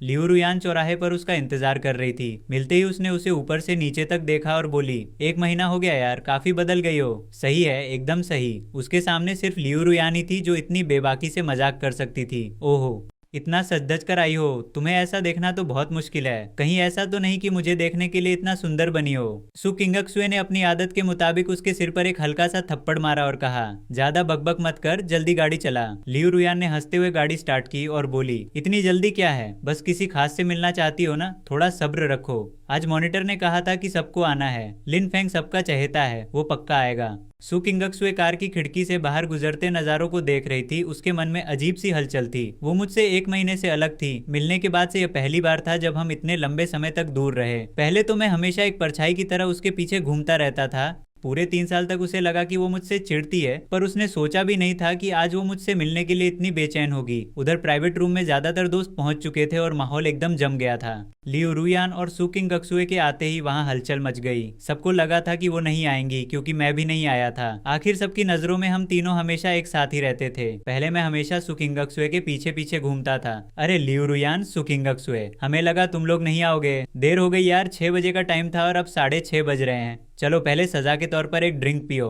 लियू रुयान के एक करीबी दोस्त ने यह चिल्लाकर कहा और लियू रुयान ने बिना कुछ सोचे गिलास उठाया और एक बार में गटक लिया। फिर उस लड़के ने सू किंगक्सुए की तरफ देखा और उसकी आवाज थोड़ी धीमी हो गई। सुमिस, आप भी एक ड्रिंक लीजिए। सू किंगक्सुए आज अच्छे मूड में थी, इसलिए सबका मान रखते हुए उसने गिलास लिया और पूरा पी लिया। उसे इतना मिलनसार देखकर किसी की हिम्मत नहीं हुई कि कोई बदतमीजी करे। सबने जल्दी से जगह खाली कर दी ताकि वो बैठ सके। पूरे कमरे में काफी रौनक थी, लेकिन सू किंगक्सुए की नजरें पूरे कमरे में घूमी, पर उसे वो जाना पहचाना चेहरा कहीं नहीं दिखा। फिर उसकी नजर झो ये पर पड़ी। मेरा और झो ये का रिश्ता सबसे गहरा था, तो कायदे से मुझे भी उसी के साथ होना चाहिए था। पर झो ये वहां अकेला बैठा चुपचाप पी रहा था, जैसे आसपास की रौनक से उसे कोई मतलब ही ना हो। लियू रुयान को भी कुछ अजीब लगा। वो उसके पास जाकर बैठी और उसके हाथ से बियर छीनते हुए बोली, क्या बात है, अकेले यहाँ बैठकर पी रहे हो? पिछली बार जब हम चारों फिल्म देखने और ओशन पार्क गए थे, तब से उन दोनों की दोस्ती काफी बढ़ गई थी। वैसे झो ये को पीने की आदत नहीं थी, इसलिए आधी बोतल ही उसकी हालत खराब करने के लिए काफी थी। अरे तुम हो लियू रुयान? मैं गम में नहीं बल्कि गुस्से में पी रहा हूँ। पता है तुम्हें, लिनफेंग कॉलेज चला गया, मुझे यहाँ अकेला छोड़कर चला गया। कितनी गद्दारी है ये यार। तुम्हें क्या लगता है, क्या उसे उस दिन की बात पता चल गई है और वो मुझसे नाराज है? कहते कहते उसकी आंखों में आंसू आ गए। तुम्हें पता है उसने किस कॉलेज में एडमिशन लिया है? तुम सोच भी नहीं सकती। फिर एक घूंट भरकर बोला, कितनी घटिया शराब है ये, समझ नहीं आता लोग इसे पीते कैसे हैं। लियू रुयान कुछ देर के लिए दंग रह गई। उसे यकीन ही नहीं हुआ कि उसने अभी क्या सुना। उसने फिर से उसके हाथ से बोतल छीनी और गुस्से में चिल्लाई, जो ये बस करो, अब और मत पियो। होश में आ, अभी क्या कहा तूने? फिर से बोल, मतलब क्या है तेरा? कहीं वैसा तो नहीं जैसा मैं सोच रही हूँ? उसने पास बैठी सू किंगक्सुए को देखा, जिसके चेहरे पर अब कोई भाव नहीं था। अभी तक तो वो खुश थी, पर अब सू किंगक्सुए के आसपास जैसे सन्नाटा छा गया था। जो ये को किसी की परवाह नहीं थी, वो तो बस टेबल पर गिरकर टल्ली हो गया। लियू रुयान ने उसे झकझोरते हुए कहा, जो ये इस वक्त तू सो कैसे सकता है? उठ और जवाब दे। इस शोर से सबका ध्यान उनकी तरफ गया। तभी मॉनिटर पास आया और बोला, तुम लोग लिन फेंग को ढूंढ रहे हो ना? मुझे पता है वो आज नहीं आएगा, वो तो 15 दिन पहले ही कॉलेज के लिए निकल गया। उसने ग्रुप भी छोड़ दिया है, तो किसी को पता नहीं चला कि वो कहाँ गया। असल में मॉनिटर को पता था कि मैंने उत्तर चीन विश्वविद्यालय में एडमिशन लिया है, पर मेरी वजह से वो चुप रहा। उसकी बात सुनते ही पूरे कमरे में सन्नाटा छा गया। लियू रुयान की सू किंगक्सुए की तरफ देखने की हिम्मत नहीं हो रही थी। वो समझ सकती थी कि उसका मूड कितना खराब होगा। मुझे याद है, लिन फेंग ने तो किंगबे विश्वविद्यालय का फॉर्म भरा था और उसमें हमने ही उसकी मदद की थी। वो किसी और कॉलेज कैसे जा सकता है? मॉनिटर ने थोड़ा सोचकर कहा कि शायद उसने बाद में टीचर से अपनी चॉइस बदलवा ली होगी, मुझे ज्यादा नहीं पता। वैसे लिन फेंग आप दोनों के ज्यादा करीब था, उसे आप लोगों से बात करनी चाहिए थी। पर सच तो यह है कि स्कूल खत्म होने के बाद मैंने खुद से उनसे एक शब्द भी नहीं कहा, और सू किंगक्सुए के लिए तो मैं एक अजनबी जैसा था। सू किंगक्सुए ने फिर से कमरे पर नजर डाली। ये पक्का करने के बाद कि मैं वहां नहीं हूँ, वो तुरंत मुड़कर चली गई। उस पल उसके दिल में भारी उथल पुथल थी। वो उम्मीद जो मुझे देखने के लिए जगी थी, ऐसा लगा जैसे किसी ने उसे बेरहमी से तोड़ दिया हो। मैं चला गया, अब मुझे उसकी जरूरत नहीं है। उसे ये बात पहले ही समझ लेनी चाहिए थी, पर अफसोस कि उसने खुद को ज्यादा ही समझ लिया था। किंगक्सुए, रुको, तुम कहाँ जा रही हो? लियू रुयान उसके पीछे भागी और सू किंगक्सुए ने एक टैक्सी रोकी और सीधे सू परिवार की विला की तरफ चल दी। 20 मिनट बाद वो गाड़ी से उतरी। विला में गहरा अंधेरा था। वो एक उम्मीद लेकर लिविंग रूम में गई, जहाँ सब कुछ पहले की तरह एकदम साफ था। क्या वो अब भी यहीं रहता है? लिन फेंग, क्या तुम यहाँ हो? कोई जवाब नहीं मिला, पर सू किंगक्सुए मानने को तैयार नहीं थी। वो तेजी से सीढ़ियां चढ़कर मेरे कमरे तक पहुंची। थोड़ा हिचकिचाने के बाद उसने दरवाजा खोला। कमरे में अब भी मेरी महक आ रही थी, लेकिन मैं वहां नहीं था। अचानक उसे एक अजीब सा सूनापन महसूस हुआ। किताबों की वो अलमारी जो कभी भरी रहती थी, अब बिल्कुल खाली थी। वो किताबें जिन्हें मैंने हजारों बार पढ़ा था, अब बस गायब हो चुकी थीं। यहाँ तक कि मेरी वो नोटबुक भी नहीं मिली जिसे मैं कहीं भी रख देता था। ऐसा लग रहा था जैसे इस कमरे से मेरा हर निशान साफ कर दिया गया हो, जैसे मैं यहाँ कभी रहा ही नहीं। एक भी निशान बाकी नहीं था। सू किंगक्सुए बिस्तर पर बैठ गई और उसने मुझे फोन लगाया, पर दूसरी तरफ से बस एक रिकॉर्डेड आवाज आई, माफ कीजिए, यह नंबर अभी स्विच ऑफ है। पर वो अब भी हार नहीं मानना चाहती थी। वो बार बार कॉल करती रही, पर हर बार वही आवाज सुनाई देती। फिर उसने वीचैट पर वीडियो कॉल करने की कोशिश की, लेकिन वहां एक लाल निशान आ गया। मैंने उसे ब्लॉक कर दिया था। लिन फेंग, आखिर उसने ऐसा क्यों किया? वो खुद से पूछने लगी। इतने सालों की जान पहचान थी, पर उसने ऐसा कुछ गलत नहीं किया था कि बात यहाँ तक पहुंचे। उसने तो इजहार तक नहीं किया था। उसे तो ये भी नहीं पता कि वो मुझे चाहता है या नहीं। तो क्या इतना जिद्दी होना जरूरी था? गायब होने का ये नाटक, क्या उसे लगता है मैं उसके बिना नहीं रहूंगी? मजाक है। उसके पीछे तो हजारों पागल हैं। पहले बस मेरी हालत देखकर साथ था। मेरे पापा पर तरस खाया होगा, पर असल में परवाह किसे है? अगर ये तुम्हारा फैसला है तो मैं भी तुम्हें नहीं ढूंढूंगी। लिन फेंग, जैसा तुम चाहते थे वैसा ही हो। ये कहकर सू किंगक्सुए उस जगह से चली गई जहाँ कभी मैं रहता था। लिu रुयान नीचे ही इंतजार कर रही थी। सु किंगक्सुए का चेहरा देखकर वो डरते डरते बोली, किंगक्सुए तुम ठीक तो हो? लिन फेंग आखिर है कहाँ? क्या हमें उसे ढूंढना चाहिए? सु किंगक्सुए ने उसकी तरफ एक नजर डाली। मुझे वापस जिंगचेंग वाले पुश्तैनी घर ले चलो, और अब से मेरे सामने लिन फेंग का नाम भी मत लेना, मेरा उससे अब कोई लेना देना नहीं है। लिu रुयान समझ गई कि उसका मूड खराब है, इसलिए वो चुपचाप गाड़ी चलाकर घर की तरफ चल दी। यहाँ रहना है या अपने घर जाना है ये तुम्हारी मर्जी है, बस इतना कहकर सु किंगक्सुए सीधे दादाजी के पास चली गई। लिu रुयान का घर वैसे भी जिंगचेंग में ही था, वो अपनी मर्जी से किंगक्सुए के साथ शहर पढ़ने आई थी। किंगक्सुए शहर इसलिए आई क्योंकि स्कूल के दिनों में उसे किडनैप कर लिया गया था और इत्तेफाक से मैंने उसे बचाया था, पर उस वक्त चोटों की वजह से उसे बहुत तेज बुखार था। इस वजह से वो मेरे बारे में सब कुछ भूल गई और उसे हमेशा लगा कि मैं बस दादाजी का गोद लिया हुआ बेटा हूँ। दादाजी ने उसकी सुरक्षा के लिए ही उसे शहर में पढ़ने भेजा था, पर असल में बात इतनी सिंपल नहीं थी। सु किंगक्सुए को शहर में रखना असल में उसकी सुरक्षा के लिए ही था। उसने दरवाजा खटखटाया और दादाजी के कमरे में चली गई। दादाजी ने कागजात एक तरफ रखे और शांति से पूछा, तुम्हें सब पता चल गया? सु किंगक्सुए ने सिर हिलाया। दादाजी, क्या आप मुझसे कुछ छुपा रहे हैं? दादाजी ने एक ठंडी आह भरी। किंगक्सुए, मैं बस इतना कह सकता हूँ कि लिन फेंग का हमारे परिवार से अब कोई लेना देना नहीं है। वो जब चाहे आ सकता है और जब चाहे जा सकता है, इसलिए अब उसे मत ढूंढना। पर सु किंगक्सुए को यह बात मंजूर नहीं थी। दादाजी, क्या आपको पहले से पता था कि वो जा रहा है? उसने ये प्लान कब बनाया? दादाजी ने बेबसी से कहा, जिस रात तुम शहर छोड़कर गई थी। उसने मुझे बताया कि उसने किसी और कॉलेज में एडमिशन लिया है और उसने जाना तय कर लिया था, इसलिए मुझे उसे रोकने को ना कहूँ। लिन फेंग अच्छा लड़का है, अगर तुम्हारी किस्मत में साथ नहीं था तो अब इसे भूल जाओ। सु किंगक्सुए ने अजीब तरह से शांति से जवाब दिया, ठीक है दादाजी, मैं समझ गई, आप फिक्र मत कीजिए, वो खुद गया है तो मैं उसे ढूंढने नहीं जाऊंगी। सु किंगक्सुए को इतना शांत देखकर दादाजी और भी परेशान हो गए। किंगक्सुए, अब तुम आराम करो, कल तुम्हें कड़ी ट्रेनिंग के लिए जाना है। अगर सु किंगक्सुए जरा सी भी बेचैनी दिखाती तो उन्हें चिंता नहीं होती, पर उसकी शांति दादाजी को और परेशान कर रही थी। वो अपनी पोती को अच्छी तरह जानते थे, वरना वो 3 साल तक मुझे अपने पीछे पड़े रहने नहीं देती। अब मैं बिना बताए चला गया हूँ तो वो इतनी शांत कैसे हो सकती हैं? दादाजी जानते थे कि ये सब उन्हें खुद ही महसूस करना होगा। बस उम्मीद थी कि किंगक्सुए बात को ज्यादा दिल से न ले, पर उन्हें अंदाजा नहीं था कि मैं इतना सख्त हो जाऊंगा और बिना किसी हिचकिचाहट के चला जाऊंगा। पर मैं आखिर गया कहाँ, ये उन्हें भी नहीं पता था। इस वक्त मैं उत्तर चीन यूनिवर्सिटी में आधे महीने से रह रहा था, क्योंकि यहाँ का परफ्यूमरी डिपार्टमेंट थोड़ा अलग है। कॉलेज में रिपोर्ट करने के बाद मैंने अपना कमरा लिया। परफ्यूमरी बाकी कोर्स से अलग है, यहाँ सीखने के लिए बहुत कुछ है, जैसे देसी दवाइयाँ, वेस्टर्न मेडिसिन और पौधों की पूरी थ्योरी। साथ ही परफ्यूमरी की थ्योरी और प्रैक्टिकल कोर्स भी थे। शुक्र है किंगबेई कॉलेज में मैंने जड़ी बूटियों की अच्छी पढ़ाई की थी, इसलिए इसे सीखना आसान था। बस आधे महीने में ही मुझे कामयाबी मिल गई। मैं 30% प्योरिटी वाला निंगशेन शियांग बनाने लगा था। परफ्यूमरी में क्वालिटी का फैसला प्योरिटी से तय होता है, जितनी ज्यादा प्योरिटी उतना ऊंचा ग्रेड। वैसे निंगशेन शियांग कोई ऐसी चीज नहीं जिसे बनाने में सालों लगे, असली पेंच तो इसकी प्योरिटी में है। अभी मार्केट में मिलने वाले निंगशेन शियांग की मैक्सिमम प्योरिटी बस 60 है। मैंने अपने हाथ में बनी खुशबू को देखा और मेरी भौहें तन गईं। मैंने हैरानी से अपने मेंटोर हे सर से पूछा कि आखिर किस स्टेप में मुझसे गलती हुई, ये इतना कम क्यों है? सच तो ये है कि हे सर इस बात से पहले ही हैरान थे कि मैं निंगशेन शियांग बना पाया। ऊपर से प्योरिटी 30 तक पहुंच गई थी, वो भी पहली ही कोशिश में। मुझे सीखते हुए बस आधा महीना हुआ है। साफ है कि मेरे अंदर इस काम का कुदरती हुनर है, पर फिर भी मैं संतुष्ट नहीं था। मैं अब भी वजह ढूंढ रहा था। हे सर ने अपने पुराने दिनों को याद करते हुए झेंप कर कहा, लिन फेंग, पहली बार में ही कामयाब होना बड़ी बात है, जल्दबाजी मत करो, तुम्हें सीखे हुए अभी सिर्फ आधा महीना हुआ है। मुझे यकीन है कि तुम आगे और भी प्योर खुशबू बना पाओगे। सर, मुझे लगता है मैं फिर से समझ गया हूँ, सामान भी बचा है, मैं एक बार और कोशिश करता हूँ। ये सुनकर हे सर हक्के बक्के रह गए। उन्हें समझ आ गया कि मुझे दिलासे की जरूरत नहीं थी, उन्होंने बेकार में इतनी बातें की। हे सर को मुझसे बहुत उम्मीदें थी, इसलिए वो चुपचाप बगल में खड़े हो गए। मैंने निंगशेन शियांग की जड़ी बूटियां कैनिस्टर में डाली और उनके असर के बारे में सोचने लगा।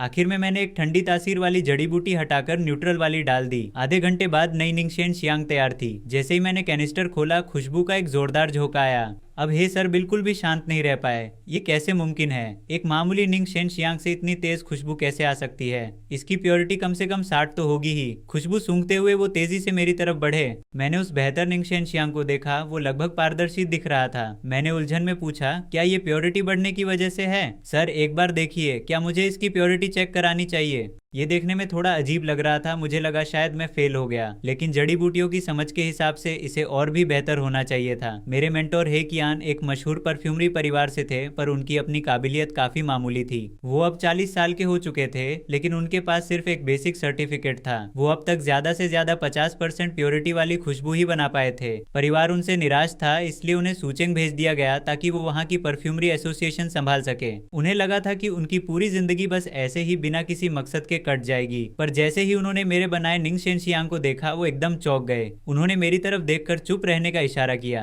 उन्होंने बहुत सावधानी से उस खुशबू को उठाया, पहले उसे ध्यान से सूंघा और फिर गहराई से सोचने लगे। आखिर में वो उसे बहुत धीरे से टेस्टिंग मशीन तक ले गए। 3 मिनट बाद टिंग की आवाज आई। मशीन पर प्योरिटी 65 दिख रही थी, जिसे देखकर हे सर की सांसें जैसे थम सी गईं। उन्हें यकीन ही नहीं हो रहा था कि ये सच है, क्योंकि दुनिया भर में अब तक सबसे ज्यादा प्योरिटी सिर्फ छाकटच ही रही थी और वो खुद ज्यादा से ज्यादा 50 तक ही पहुंच पाए थे। लेकिन उनके इस स्टूडेंट ने, जिसे सीखे हुए अभी आधा महीना भी नहीं हुआ था, सिर्फ दूसरी कोशिश में ही सेक्सटर्ड की प्योरिटी हासिल कर ली थी। उसी पल उनकी आंखों में एक अजीब सी चमक थी, मानो मैं उनकी बची हुई जिंदगी की इकलौती उम्मीद बन गया हूँ। लिन फेंग, तुमने ये आखिर कैसे किया? क्या तुम मुझे इसका तरीका बता सकते हो? सिर्फ 2 बार में प्योरिटी इतनी बढ़ कैसे गई? तुमने इन दोनों बार में ऐसा क्या किया? वो बेचैन थे ये जानने के लिए कि इसका राज क्या है, और मुझ में और हे परिवार के बाकी जीनियस लोगों में आखिर क्या फर्क है। क्या मैं वाकई इतना बेवकूफ़ हूँ? मैंने कभी नहीं सोचा था कि हे सर, जो वैसे तो बहुत नॉर्मल दिखते हैं, परफ्यूम की बात आते ही इतने डरावने हो सकते हैं। मैंने समझाया कि मैंने बस एक ठंडी तासीर वाली जड़ी बूटी बदल दी। निंग शेनशियांग मन को शांत करने के लिए है, तो ठंडी चीज़ें यहाँ सही नहीं हैं और शरीर के लिए भी ठीक नहीं। पर अफसोस, यहाँ गर्म तासीर वाली जड़ी बूटियां नहीं है। अगर इसकी जगह फायर ग्रास इस्तेमाल करें तो असर और भी बेहतर होगा। हे कियान ने तुरंत अपना रिकॉर्डर ऑन किया और मेरी बातें नोट करने लगी। मैंने आगे कहा, मैंने तो बस कोशिश की थी, क्योंकि पहले मैंने दवाइयों की पढ़ाई की थी और उन्हें बनाया भी था, तो मुझे लगा कि परफ्यूम बनाने का तरीका भी कुछ वैसा ही होगा। बस इसीलिए कोशिश की और यकीन नहीं होता कि ये काम कर गया। मैंने अपनी सारी जानकारी, जो कुछ भी दिमाग में था, सब बता दिया। हे कियान ये सुनकर बहुत एक्साइटेड हो गई। लिन फेंग, तुम तो मेरी किस्मत चमका रहे हो। बस यहीं रुको, मैं अभी फायर ग्रास मंगवाती हूँ, फिर एक बार और ट्राई करते हैं। उन्होंने तुरंत अपने असिस्टेंट को फोन किया और 5 मिनट के अंदर जड़ी बूटियां मंगवा ली। असिस्टेंट ने अपने बॉस को इतने सालों बाद इतना जोश में देखा था। दरअसल सूचिंग भेजे जाने के बाद पिछले 10 सालों से वो अंदर से बिल्कुल टूट चुके थे, पर आज उसकी आवाज सुनकर लगा जैसे वो कोई और ही हो। बॉस ने 5 मिनट में आने को कहा था, पर वो उड़कर भी नहीं पहुंच सकता था। आखिरकार 8 मिनट में वो लैब पहुंचा और जैसे ही उसने सॉरी कहना चाहा, हे कियान ने उसकी तरफ देखा तक नहीं। जड़ी बूटियां लेते ही उन्होंने तुरंत मेरे हाथ में थमा दी और उम्मीद से बोली, एक बार फिर कोशिश करो। मुझे समझ नहीं आया कि हे मैम इतनी नर्वस क्यों है, आखिर बस एक बार फिर ट्राई ही तो करना था। मैंने जड़ी बूटियां ली और इस बार फायर ग्रास डालकर उन्हें टैंक में डाल दिया। पहले तेज आंच, फिर तापमान बढ़ने पर मीडियम और आखिर में आधे घंटे तक धीमी आंच पर रखा। परफ्यूम तैयार था और मैंने राहत की सांस ली। अभी मैं कुछ करने ही वाला था कि हे कियान मुझसे पहले ही आगे बढ़ गई। बॉस का जोश देखकर असिस्टेंट भी नर्वस होकर खड़ा था। फिर टैंक का ढक्कन हटाया गया। एक बहुत ही तेज और प्योर खुशबू चारों तरफ फैल गई। हे कियान ने कांपते हाथों से सावधानी से परफ्यूम उठाया, पहले उसे सूंघा और फिर गौर से देखने लगी। असिस्टेंट, जो सालों से बॉस के साथ था, उन्हें परफ्यूम की अच्छी समझ थी, तो वो हैरान रह गए। रंग कितना खूबसूरत है, लगभग पारदर्शी। इसकी प्योरिटी कम से कम 80% से ज्यादा है। सच में पहली बार इतना प्योर निंग शेनशियांग देखा है।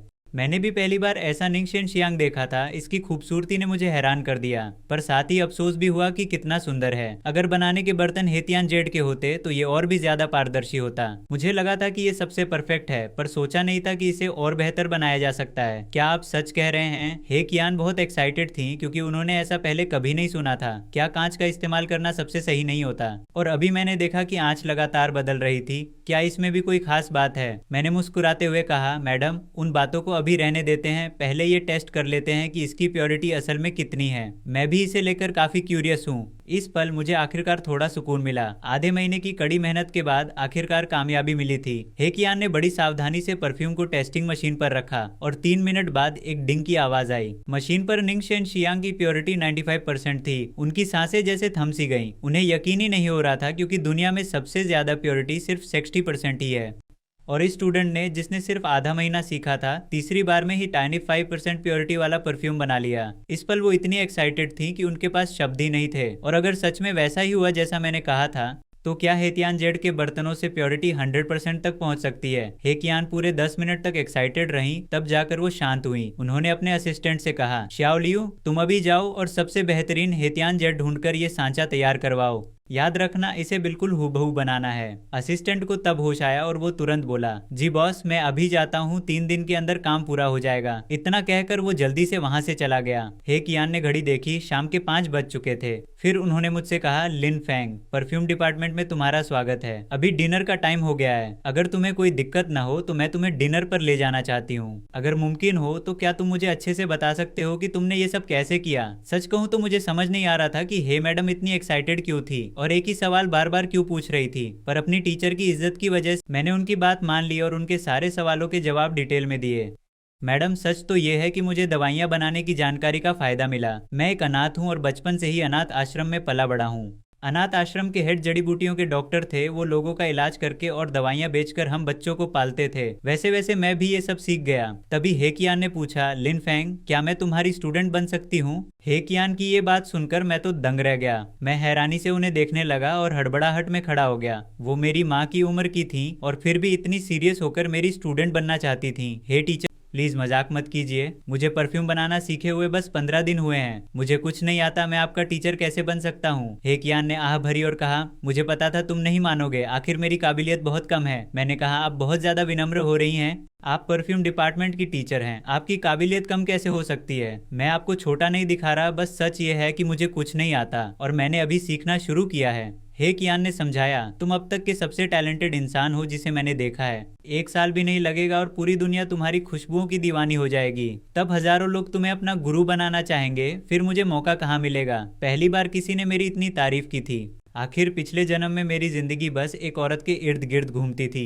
1 साल काम करने के बाद मैं बस घर संभालने लगा और उसमें भी सब गड़बड़ कर दिया। मैं खुद को बेकार समझने लगा था, पर इस नए जन्म मैं बस खुद को साबित करना चाहता हूँ। वो काम करना चाहता हूँ जो मुझे पसंद हो और दूसरों के काम आए। एक बड़ा परफ्यूम एक्सपर्ट बनना तो मैंने सोचा भी नहीं था। हे टीचर, क्या आप सच कह रही हैं? मेरा दिल जोर से धड़क रहा था। हे कियान ने मुस्कुराते हुए सिर हिलाया, तुम मेरी काबिलियत पर भरोसा मत करो, लेकिन मेरी परख पर भरोसा कर सकते हो। तुम्हारा टैलेंट गजब का है और जल्द ही तुम दुनिया के सबसे बड़े परफ्यूम एक्सपर्ट बन जाओगे।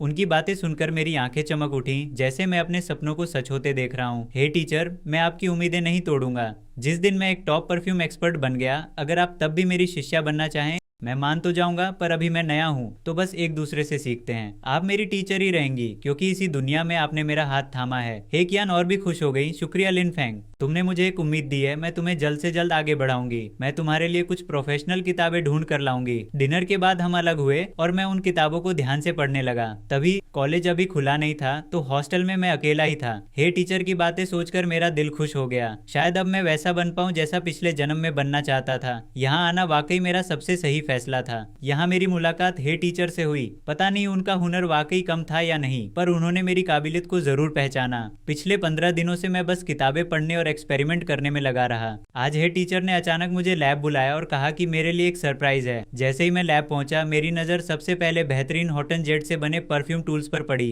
रोशनी में उस जेड की चमक वाकई कमाल की थी। उसकी बनावट इतनी खूबसूरत थी कि मैं अपनी तारीफ रोक नहीं पाया। तब हे कियान ने बताया, शुरुआत में मुझे लगा था कि इसे बनाना आसान होगा, पर मुझे अंदाजा नहीं था कि इसमें 15 दिन लग जाएंगे। असल में इतना बढ़िया हॉटन जेड मिलना बहुत मुश्किल है और इतना बड़ा टुकड़ा तो और भी मुश्किल, इसलिए देर हो गई। पिछले जन्म में सुपरिवार का दामाद होने के नाते मैंने कई नायाब चीजें देखी थी, लेकिन इस क्वालिटी का जेड सच में बहुत कम देखने को मिलता है। मैंने सिर हिलाया और कहा, हे टीचर, ये चीज वाकई बहुत नायाब और महंगी है। इसे परफ्यूम बनाने के लिए इस्तेमाल करना क्या इस नायाब चीज की तौहीन नहीं होगी? पास खड़े असिस्टेंट शाओलियू ने फौरन कहा, लिन सर, आप फिक्र मत कीजिए, हमारी बॉस को खुशबुओं का जुनून है। अगर एक बेहतरीन खुशबू बन सकती है तो इतना खर्चा कुछ भी नहीं है। आप बस शुरू कीजिए।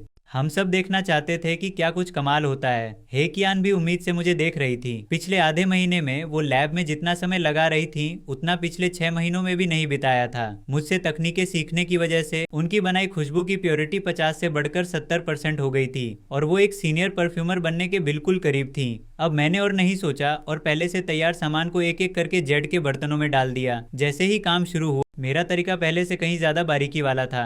जेड और कांच के गर्म होने का तरीका अलग होता है, इसलिए टेम्परेचर को भी एडजस्ट करना पड़ता है। सबसे जरूरी ये था कि सारा सामान एक जैसा गर्म हो, ताकि वो ज्यादा गर्म होकर अपनी खूबी न खो दे और ना ही टेम्परेचर इतना कम हो कि वो ठीक से घुल मिल ना पाए। इसके लिए टेम्परेचर पर बहुत सटीक कंट्रोल चाहिए होता है। शुक्र है कि मैं 5 साल की उम्र से ही डायरेक्टर की मदद कर रहा था, इसलिए मेरे हाथ काफी साफ थे। टीचर, आप बस कुछ बार और प्रैक्टिस कर लीजिए, फिर सब ठीक हो जाएगा। ये सब हाथ की सफाई का काम है, धीरे धीरे आप इसे अपने आप सीख जाएंगी। साथ ही मैं उन्हें जरूरी तकनीकें समझा रहा था। करीब 40 मिनट बाद प्रोसेस पूरा हुआ। पूरी लैब में शायद मैं ही था जो इतना रिलैक्स था। लगातार काम करने से मैं थोड़ा थक गया था, तो मैंने टिश्यू से माथे का पसीना पोंछा। वहीं हे कियान एक्साइटमेंट से कांप रही थी, उनके हाथों पर उनका काबू नहीं था। श्याओलियू भी खुद को रोक नहीं पाया और धीरे से बोला, बॉस, अगर आप घबरा रही हैं तो क्या मैं पहले जाकर देख लूं? वो जानता था कि 95% प्योरिटी वाला निंगशेन शियांग भी बहुत नायाब था, और अब इससे भी ज्यादा प्योर खुशबू की उम्मीद में उसका दिल तेजी से धड़कने लगा। हे कियान ने एक गहरी सांस ली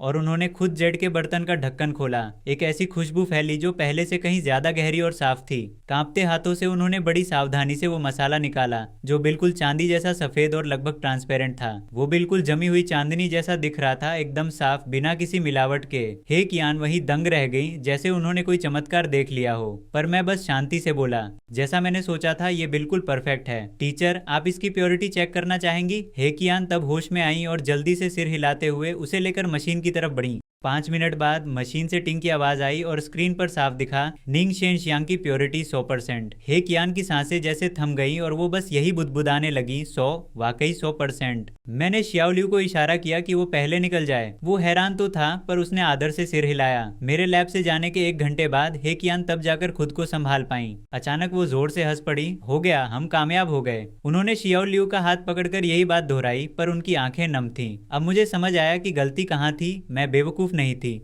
उन्होंने मुझे असली राज बताया ही नहीं, बस एक बहाना बनाकर शहर से बाहर निकाल दिया। शियाओलियू को अपने बॉस की ये हालत देखकर बहुत बुरा लग रहा था। हे कियान असल में अपने परिवार की असली वारिस थी, पर अपनों ने ही उनके खिलाफ साजिश रची और उन्हें 10 साल के लिए सुसिटी भेज दिया। शियाओलियू की आवाज भारी हो गई, बॉस, मुझे आपके साथ आने का कोई मलाल नहीं है। आपने जो मेरे लिए किया, मैं उसे कभी नहीं भूलूंगा।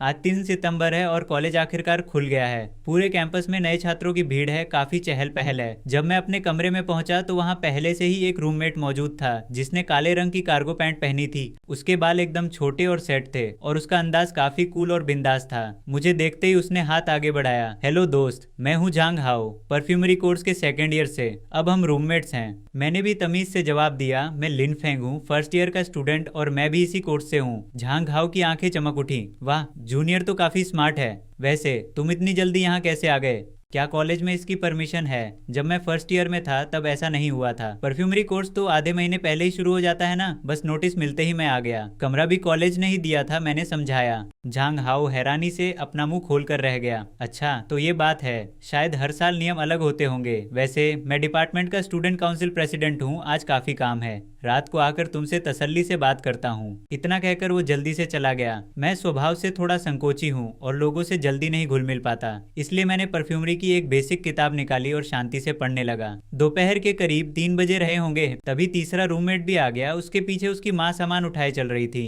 उसके बोलने के अंदाज से ही लग रहा था कि वो बहुत बिगड़ा हुआ है। वो कमरे में घुसते ही शिकायत करने लगा कि जगह बहुत कम है और रोशनी भी ठीक नहीं। मुझे वहाँ काफी शोर लगने लगा, इसलिए मैं अपना बैग और लैपटॉप लेकर लाइब्रेरी चला गया। खिड़की के पास बैठते ही मुझे हे कियान की वो दीवानगी याद आई, तो मैंने लैपटॉप पर एक डॉक्यूमेंट खोला और निंगशेन शियांग बनाने का पूरा तरीका विस्तार से लिख दिया। सामग्री चुनने से लेकर आंच कंट्रोल करने तक हर स्टेप साफ साफ लिख दिया, और टेम्परेचर की बारीकियों के लिए अलग से डायग्राम भी बना दिए, ताकि हे टीचर प्रैक्टिस करते वक्त उन गलतियों से बच सके। इसके बाद मैंने हे टीचर की दी हुई वो 5 हाई लेवल रेसिपीज निकाली और उन्हें ध्यान से पढ़ने लगा। दूसरी तरफ किंगबेई कॉलेज के गेट पर सु किंगक्सुए और लिu रुयान एक स्टाइलिश स्पोर्ट्स कार से वहां रुकी। पिछले 15 दिनों की कड़ी ट्रेनिंग के बाद सु किंगक्सुए का अंदाज और भी ठंडा और सख्त हो गया था। उनकी हर अदा में अब एक अलग ही ठहराव था, और वो इंसानी एहसास जो पहले उनमें था, मेरे जाने के बाद पूरी तरह खत्म हो चुका था। उन्हें देखकर लिu रुयान ने मन ही मन सोचा, अब तो ये वाकई दुनिया से पूरी तरह कट चुकी हैं। पर अभी उसने ये सोचा ही था कि तभी एक लड़का जानबूझकर सु किंगक्सुए से टकराया और सीधा उनकी गोद में जा गिरा। लिu रुयान सन्न रह गई। सु किंगक्सुए की तेजी को देखते हुए ये हो ही नहीं सकता था कि वो बच ना पाती। साफ था कि उन्होंने खुद ऐसा होने दिया। उसने उस लड़के को गौर से देखा। वो दिखने में तो ठीक था, पर मेरी टक्कर का तो बिल्कुल नहीं था। लिu रुयान मजे लेने वाले अंदाज में पास आई, जबकि सु किंगक्सुए के चेहरे पर साफ चिड़चिड़ापन दिख रहा था। उन्हें अनजाने में लगा कि मुड़कर मैं आ रहा हूँ, क्योंकि उस लड़के की कदकाठी और बाल मुझसे मिलते जुलते थे, इसलिए वो तुरंत नहीं हटी। फिर लियू रुयान की आवाज सुनकर उन्हें होश आया और वो 2 कदम पीछे हट गईं। उन्होंने उससे दूरी बना ली और उनकी आवाज इतनी रूखी थी जैसे किसी बेजान चीज से बात कर रही हो। तभी उस लड़के की आंखें नम हो गईं और उसने बड़े दुखी स्वर में कहा, सु किंगक्सुए, मैं हूँ फांग युआन, हम साथ बड़े हुए हैं। हम मिडिल स्कूल में साथ पढ़ते थे, हाई स्कूल में ट्रांसफर के बाद क्या तुम मुझे भूल गई? वो भी दोबारा जन्म लेकर आया है। मेरी मौत का हादसा उसी की साजिश थी, पर उसे ये अंदाजा नहीं था कि सु किंगक्सुए इस वजह से इतनी पागल हो जाएंगी कि उसकी पूरी दुनिया ही बर्बाद कर देंगी। दोबारा जन्म लेने के बाद उसे समझ आ गया कि स्टार बनना जरूरी नहीं है, बस अगर वो सुपरिवार का दामाद बन जाए तो उसे वो सब मिल जाएगा जो वो चाहता है। इसलिए इस बार वो विदेश नहीं गया और जानबूझकर किंगबेई में ही रुक गया, ताकि वो मुझसे पहले सु किंगक्सुए के करीब आ सके। सु किंगक्सुए की भौहें और भी तन गईं। उन्हें इस नाम की कोई याद नहीं थी, उन्हें बस ये लगा कि ये लड़का बड़ा सिरदर्द है जो बात बात पर रोने लगता है। मेरी तरह नहीं, मैं उसके सामने कभी कमजोर नहीं पड़ा। उसकी दुनिया में मर्द बस 2 ही तरह के थे, लिन फेंग और बाकी सब। याद नहीं है उसकी बेजान आवाज आई, हटो सामने से, मुझे रजिस्ट्रेशन कराना है। इतना कहकर वो बिना पीछे मुड़े रजिस्ट्रेशन पॉइंट की तरफ चल दी। लियू रुयान भी उसके पीछे भागी और चुपके से उस पल की फोटो खींचकर हाई स्कूल के क्लास ग्रुप में भेज दी। साथ में ये लिखा, कोई किंगक्सुए का ध्यान खींचने की कोशिश कर रहा था पर उसे वहीं इग्नोर कर दिया गया, बेचारे के लिए 1 सेकंड का दुख। रजिस्ट्रेशन के बाद उसने पूछा, अब कहाँ चलें? अभी तो कॉलेज शुरू हुआ है, सीधे हॉस्टल तो नहीं जा रहे ना? लाइब्रेरी, सु किंगक्सुए ने रूखेपन से कहा। मैं 4 साल में कंप्यूटर साइंस और मेडिकल की डबल डिग्री लेने वाली हूँ, समय कम है इसलिए जल्दी करना होगा। लियू रुयान एकदम रुक गई, उसे यकीन ही नहीं हो रहा था। टॉपरों की दुनिया में सच में नहीं समझती, तो फिर मैं अपने मजे करती हूँ, कुछ काम हो तो फोन कर लेना। मजाक था ये। बड़ी मुश्किल से हाई स्कूल की पाबंदियों से पीछा छूटा था। अब वो बस प्यार और कॉलेज लाइफ के मजे लेना चाहती थी।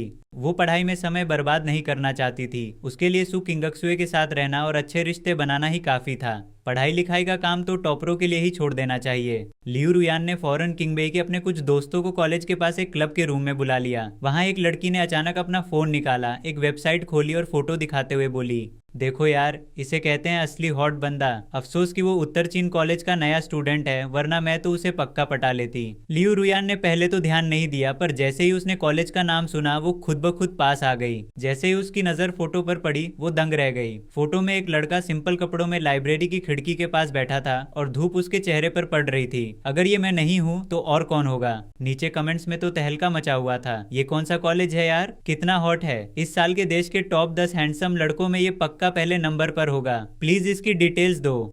क्या उत्तर चीन कॉलेज का कोई बंदा है जो इसकी डिटेल्स निकाल सके? लियू रुयान ने तसल्ली से सारे कमेंट्स पढ़े और वो हैरान भी थी और खुश भी। ये लिन फेंग बिना बताए इतनी दूर चला गया और वहाँ का सबसे हैंडसम लड़का बन गया। मानना पड़ेगा यार। क्या हुआ तुम्हें? उस लड़की ने उसका चेहरा देखकर पूछा। कुछ नहीं, बस एक मजेदार बात पता चली है। लियू रुयान मुस्कुराई और फिर पूछा, ये कौन सी वेबसाइट है? क्या इसमें दूसरे कॉलेजों के अपडेट्स भी दिखते हैं? उस लड़की ने लिंक भेजकर बताया कि ये मशहूर कॉलेजों का एक कॉमन नेटवर्क है जहां बस नई और मजेदार चीजें शेयर होती हैं। लियू रुयान ने फौरन उसे खोला और मेरी पोस्ट ढूंढ ली। फोटो सेव करके उसने सबसे कहा, तुम लोग मजे करो, मुझे थोड़ा काम है, बिल मैं पे कर चुकी हूँ, अगली बार मिलते हैं। वो तेजी से किंगबेई कॉलेज की लाइब्रेरी पहुंची और सबसे कोने वाली सीट पर सु किंगक्सुए को देखा। वो ध्यान से किताब पढ़ रही थी और नोटबुक में तेजी से कुछ लिख रही थी। उसके आसपास का माहौल इतना ठंडा था कि कोई उसके पास जाने की हिम्मत नहीं कर रहा था। लियू रुयान चुपके से उसके पास गई और अचानक उसके हाथ से किताब छीन ली। सु किंगक्सुए ने ऊपर देखा तक नहीं, उसकी उंगलियां अभी भी चल रही थीं। उसने एकदम रुखेपन से कहा, काम है तो बोलो वरना जाओ। अरे यार, तुम्हारी ये बात तो मेरे दिल को तोड़ रही है, लियू रुयान ने जानबूझकर आवाज खींचते हुए कहा। मैं तो फौरन तुम्हें लिन फेंग की खबर देने आई हूँ, अगर तुम्हें नहीं जानना तो मैं चलती हूँ। जैसे ही लिन फेंग का नाम लिया, सु किंगक्सुए की उंगलियां एकदम थम गईं और उसने आखिरकार सिर उठाया। उन ठंडी आंखों में पहली बार कुछ हलचल दिखी और उसने सीधे लियू रुयान की तरफ देखा। लियू रुयान अपनी हंसी रोक रही थी क्योंकि उसे पता था कि अगर वो हंसी तो सु किंगक्सुए उसे वहीं पीट देगी। उसने फोन निकालकर वो फोटो सु किंगक्सुए को भेज दी और कहा, ये खुद ही देख लो कि क्या ये लिन फेंग है। जैसे ही सु किंगक्सुए ने वो फोटो देखी, उसका खून जैसे जम गया हो, तब उसे एहसास हुआ कि वो मुझे असल में कितना याद कर रही थी। 1.5 महीने बाद उसका पूरा वजूद मेरी तड़प से चिल्ला रहा था। पर फोटो में मैं पहले जैसा ही था, बल्कि पहले से भी ज्यादा खुश और हैंडसम दिख रहा था। वो कहाँ है? ये फोटो कहाँ से आई? उसकी आवाज में एक हल्की सी कपकपी थी। लियू रुयान ने वो मशहूर कॉलेजों वाला नेटवर्क खोलकर दिखाया। वो उत्तर चीन कॉलेज में परफ्यूमरी पढ़ रहा है और लग रहा है कि काफी खुश है। सू सिटी से बीजिंग तक प्लेन से भी 4 घंटे लगते हैं। वो इतनी दूर चला गया, शायद वो अब हमसे कोई लेना देना नहीं रखना चाहता और जानबूझकर हमसे बच रहा है। सू किंगक्सुए बहुत तेज है, वो ये बात अच्छी तरह जानती थी। उसने मुझे जाने देने का फैसला तो कर लिया था, पर किस्मत को कुछ और ही मंजूर था। वो ये कैसे बर्दाश्त कर पाती? मैं समझ गई। बेफिक्र रहो, फिलहाल मैं कुछ नहीं करूंगी। वो थोड़ा रुकी और फिर पूछा, अगर हम उनके कॉलेज की जानकारी देख सकते हैं तो क्या वो भी हमारी यहाँ की अपडेट्स देख सकते हैं? शायद हाँ। किंगक्सुए, तुम क्या करने वाली हो? लियू रुयान थोड़ा घबरा गई, क्योंकि जब सू किंगक्सुए किसी बात पर अड़ जाती थी तो उसे रोकना नामुमकिन था। शेजे, प्लीज मुझे ऐसी डरावनी नजरों से मत देखो, मुझे डर लग रहा है। सू किंगक्सुए ने किताब वापस ले ली और ऐसे दिखावा किया जैसे पढ़ाई कर रही हो, पर उसकी आवाज एकदम ठंडी थी। अब मेरी कुछ तस्वीरें खींचो, एकदम खूबसूरत वाली। लियू रुयान तो पूरी तरह दंग रह गई। सू किंगक्सुए को पहले तस्वीरें खिंचवाना बिल्कुल पसंद नहीं था, सिवाय मेरे साथ के, जब वो कभी कभार मान जाती थी। लियू रुयान ने ज्यादा सवाल नहीं किए और चुपचाप उसकी कई तस्वीरें ले ली। फिर घबराते हुए उसने तस्वीरें सू किंगक्सुए को दिखाई, पर असली हैरानी तो तब हुई जब उसने खुद उन्हें एडिट किया और फिर एक फेक अकाउंट बनाकर वहां 3 तस्वीरें पोस्ट कर दी। फिर उसने फोन वापस करते हुए कहा, बस अब तुम्हारा काम हो गया, जाओ मजे करो। और वाकई इस तरकीब का जबरदस्त असर हुआ। 1 घंटे में ही हजारों कमेंट्स आ गए, और वो भी सिर्फ लड़कों के।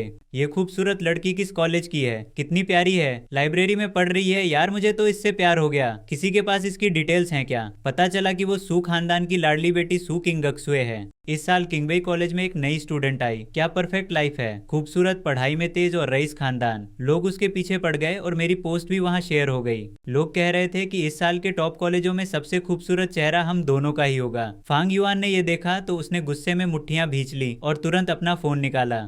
उसने अपनी शानदार तस्वीरें डाली और फेक अकाउंट से कमेंट्स की बाढ़ ला दी। उसने खुद को एक हैंडसम और कामयाब एक्टर दिखाया जिसने अपनी मेहनत से ये मुकाम पाया है। उसका पारिवारिक बैकग्राउंड भी रईस था, तो उसकी पोस्ट वायरल हो गई। पर इसी बीच मेरे अनाथ होने की बात सबके सामने आई और इंटरनेट पर हंगामा मच गया। लोग कहने लगे कि सू किंगक्सुए और फांग युआन ही एक दूसरे के लिए बने हैं, और मुझे एक लालची अनाथ बताया गया। फांग युआन ये देख खुश होकर नहाने चली गई और मुझे कुछ पता ही नहीं था। मैं अभी लाइब्रेरी से हॉस्टल वापस आया था। बाकी तीनों पहले से ही वहाँ थे और फोन में कुछ देख रहे थे। कॉलेज के स्टूडेंट्स होने के नाते जाहिर है कि उन्हें सू किंगक्सुए और मेरी जोड़ी की बातों में दिलचस्पी थी। मुझे आते देख उन्होंने मुझसे इंटरनेट की बातें शेयर की। मैंने बस एक फीकी मुस्कान के साथ कहा, फिक्र के लिए शुक्रिया, पर मुझे इन सब से कोई फर्क नहीं पड़ता। वैसे भी वो दोनों साथ में काफी जचते हैं, तो अब ऐसी फालतू बातों में समय बर्बाद मत करना। मैं थोड़ा रुका और जानबूझकर जोर देकर कहा, मैं उस सू किंगक्सुए को जानता तक नहीं और ना ही उसे पसंद करता हूँ, तो गुस्सा होने जैसी कोई बात ही नहीं है। इतना बोलते बोलते मुझे खुद यकीन होने लगा था, पर मेरी आंखों में एक पल के लिए गहरी उदासी छलक आई, पर किसी ने गौर नहीं किया। जब उन तीनों ने देखा कि मैं वाकई परेशान नहीं हूँ, तो उन्होंने टॉपिक बदल दिया। चलो अच्छा है कि तुम समझ गए। अब जब सब आ ही गए हैं तो चलो एक दूसरे को जान लेते हैं। मैं हूँ झांग हाओ, 2nd ईयर, परफ्यूमरी डिपार्टमेंट, सूचेंग से हूँ। मैं Jiang chain, 3rd year, perfumery department, यहीं का रहने वाला हूँ। मैं हुओ जिशिया, 1st ईयर, परफ्यूमरी, राजधानी से हूँ। और मैं लिन फैंग, 1st ईयर, परफ्यूमरी, सूचेंग से। जियांग चेन खिलखिलाकर हंसा, लगता है मैं यहाँ सबसे बड़ा हूँ। तो मुझे अपना बड़ा भाई मान लो। पढ़ाई या लाइफ में कोई भी दिक्कत हो तो बस मेरे पास आ जाना। मैं सू चेंग में। मुझे अंदाजा नहीं था कि हमारे कमरे के सारे लड़के परफ्यूमरी डिपार्टमेंट के ही होंगे, और एक तो सीधा राजधानी से आया था। हुओ जिशिया थोड़ा शर्मीला था और बहुत धीरे बोलता था, शायद उसके चेहरे पर उस बर्थमार्क की वजह से। वो कुछ खास कॉन्फिडेंट नहीं लग रहा था। उसने कहा, मैं यहाँ नया हूँ, उम्मीद है आप सब मेरा साथ देंगे। फिर उसने अपने बैग से 3 गिफ्ट्स निकाले और सबको एक एक करके दिए और बोला, ये छोटी सी भेंट है, उम्मीद है आपको पसंद आएगी। जैसे ही मैंने वो बढ़िया पैकिंग वाला डिब्बा लिया, लोगों देखकर समझ गया कि ये आईफोन का कंप्लीट गिफ्ट सेट है। तभी पास खड़े झांग हाओ ने अपना बॉक्स खोला और चिल्लाया, भाई ये तो बहुत जबरदस्त है। ये तो आईफोन प्रो मैक्स है, बहुत महंगा है, मैं इसे नहीं ले सकता। हुओ जिशिया, तुम्हारे प्यार के लिए शुक्रिया, पर ये वाकई बहुत ज्यादा महंगा था, इसलिए मैंने मना कर दिया। उसे देखकर लग रहा था जैसे कोई मासूम खरगोश डर गया हो। उसकी आवाज और भी धीमी हो गई, पैसे की बात नहीं है, बस मेरी तरफ से एक छोटा सा तोहफा है, प्लीज इसे रख लो। इतना कहकर उसने अपना सिर झुका लिया, जैसे डर रहा हो कि हम फिर से मना कर देंगे। उसकी ये घबराहट देखकर मैंने फोन लिया और दिल से कहा, जिशिया ये तोहफा मुझे बहुत पसंद आया, शुक्रिया, फिर किसी दिन तुम्हें खाना खिलाऊंगा। ये देखकर बाकी दोनों ने भी खुशी खुशी अपने गिफ्ट्स ले लिए। उन्हें शायद अंदाजा नहीं था कि ये शर्मीला लड़का अंदर से इतना अमीर है। सच तो ये है कि मुझे बिना परिवार के रहने की आदत हो गई थी, पर इंटरनेट से मेरे बारे में जानकर उन तीनों को मेरे लिए बुरा लगने लगा। कॉलेज की तैयारी के लिए उन सबके पास परिवार था, पर मैं बिल्कुल अकेला था। फिर भी मैंने किसी से ज्यादा जी तोड़ मेहनत की और पहले ही दिन लाइब्रेरी में जा बैठा। वहीं दूसरी तरफ सु किंगक्सुए फोरम पर कुछ देख रही थी। सु किंगक्सुए और फांग युआन को परफेक्ट जोड़ी बताने वाले कमेंट्स देखकर उसका चेहरा उतर गया। उसने एकदम सपाट चेहरे के साथ कंप्यूटर खोला और तेजी से टाइप करने लगी। बस कुछ ही मिनटों में वो पोस्ट वहां से पूरी तरह गायब हो गई। यह सब करने के बाद उसका मूड थोड़ा ठीक हुआ। लियू रुयान पास आई और उसे कंप्यूटर चलाते देख हैरान रह गई। अरे इतनी छोटी सी बात के लिए तुम्हें अपनी हैकिंग स्किल्स निकालनी पड़ी। ये सब नौटंकी मैं बचपन में ही देख चुकी हूँ। सु किंगक्सुए ने फ्रिज से एक कोल्ड ड्रिंक निकाली और एक घूंट भरा। लियू रुयान ने कंधे उचकाए और बोली, लेकिन क्या तुमने कभी सोचा है, अगर तुम किसी और लड़के के साथ दिखोगी तो क्या लिन फेंग को जलन नहीं होगी? क्या तुम उसकी वो जलती हुई शक्ल नहीं देखना चाहती, या ये जानना नहीं चाहती कि वो तुम्हें सच में पसंद करता है या नहीं? सु किंगक्सुए रुकी और उसने लियू रुयान को एक अलग ही नजर से देखा। बचपन से अब तक तुम पहली बार इतनी समझदार बात बोली हो। ये कहकर वो वापस कंप्यूटर पर बैठी और उसने वो पोस्ट फिर से चालू कर दी, जबकि आग में घी डालते हुए उसे पेज पर सबसे ऊपर पिन कर दिया। सु किंगक्सुए को एहसास भी नहीं हुआ कि लियू रुयान ने उसे अपनी बातों में फंसा लिया है। अब उसके दिमाग में बस यही चल रहा था कि वो लिन फेंग की अनदेखी बर्दाश्त नहीं कर सकती। लियू रुयान ने उसकी चापलूसी करते हुए कहा, मानना पड़ेगा यार, तुम वाकई कमाल हो। लिन फेंग ने अब तक पोस्ट देख ली होगी। अगर वो खुद तुमसे पूछे तो क्या तुम सच सच बताओगी? मैंने देखा कि मेरा नाम आते ही सु किंगक्सुए का लहजा नरम पड़ गया। साफ था कि वो खुश थी। मेरे बारे में बात करते हुए सु किंगक्सुए ने खिड़की से बाहर शहर की रोशनियों को देखा और धीरे से पूछा, तुम्हें क्या लगता है, क्या उसे फर्क पड़ेगा?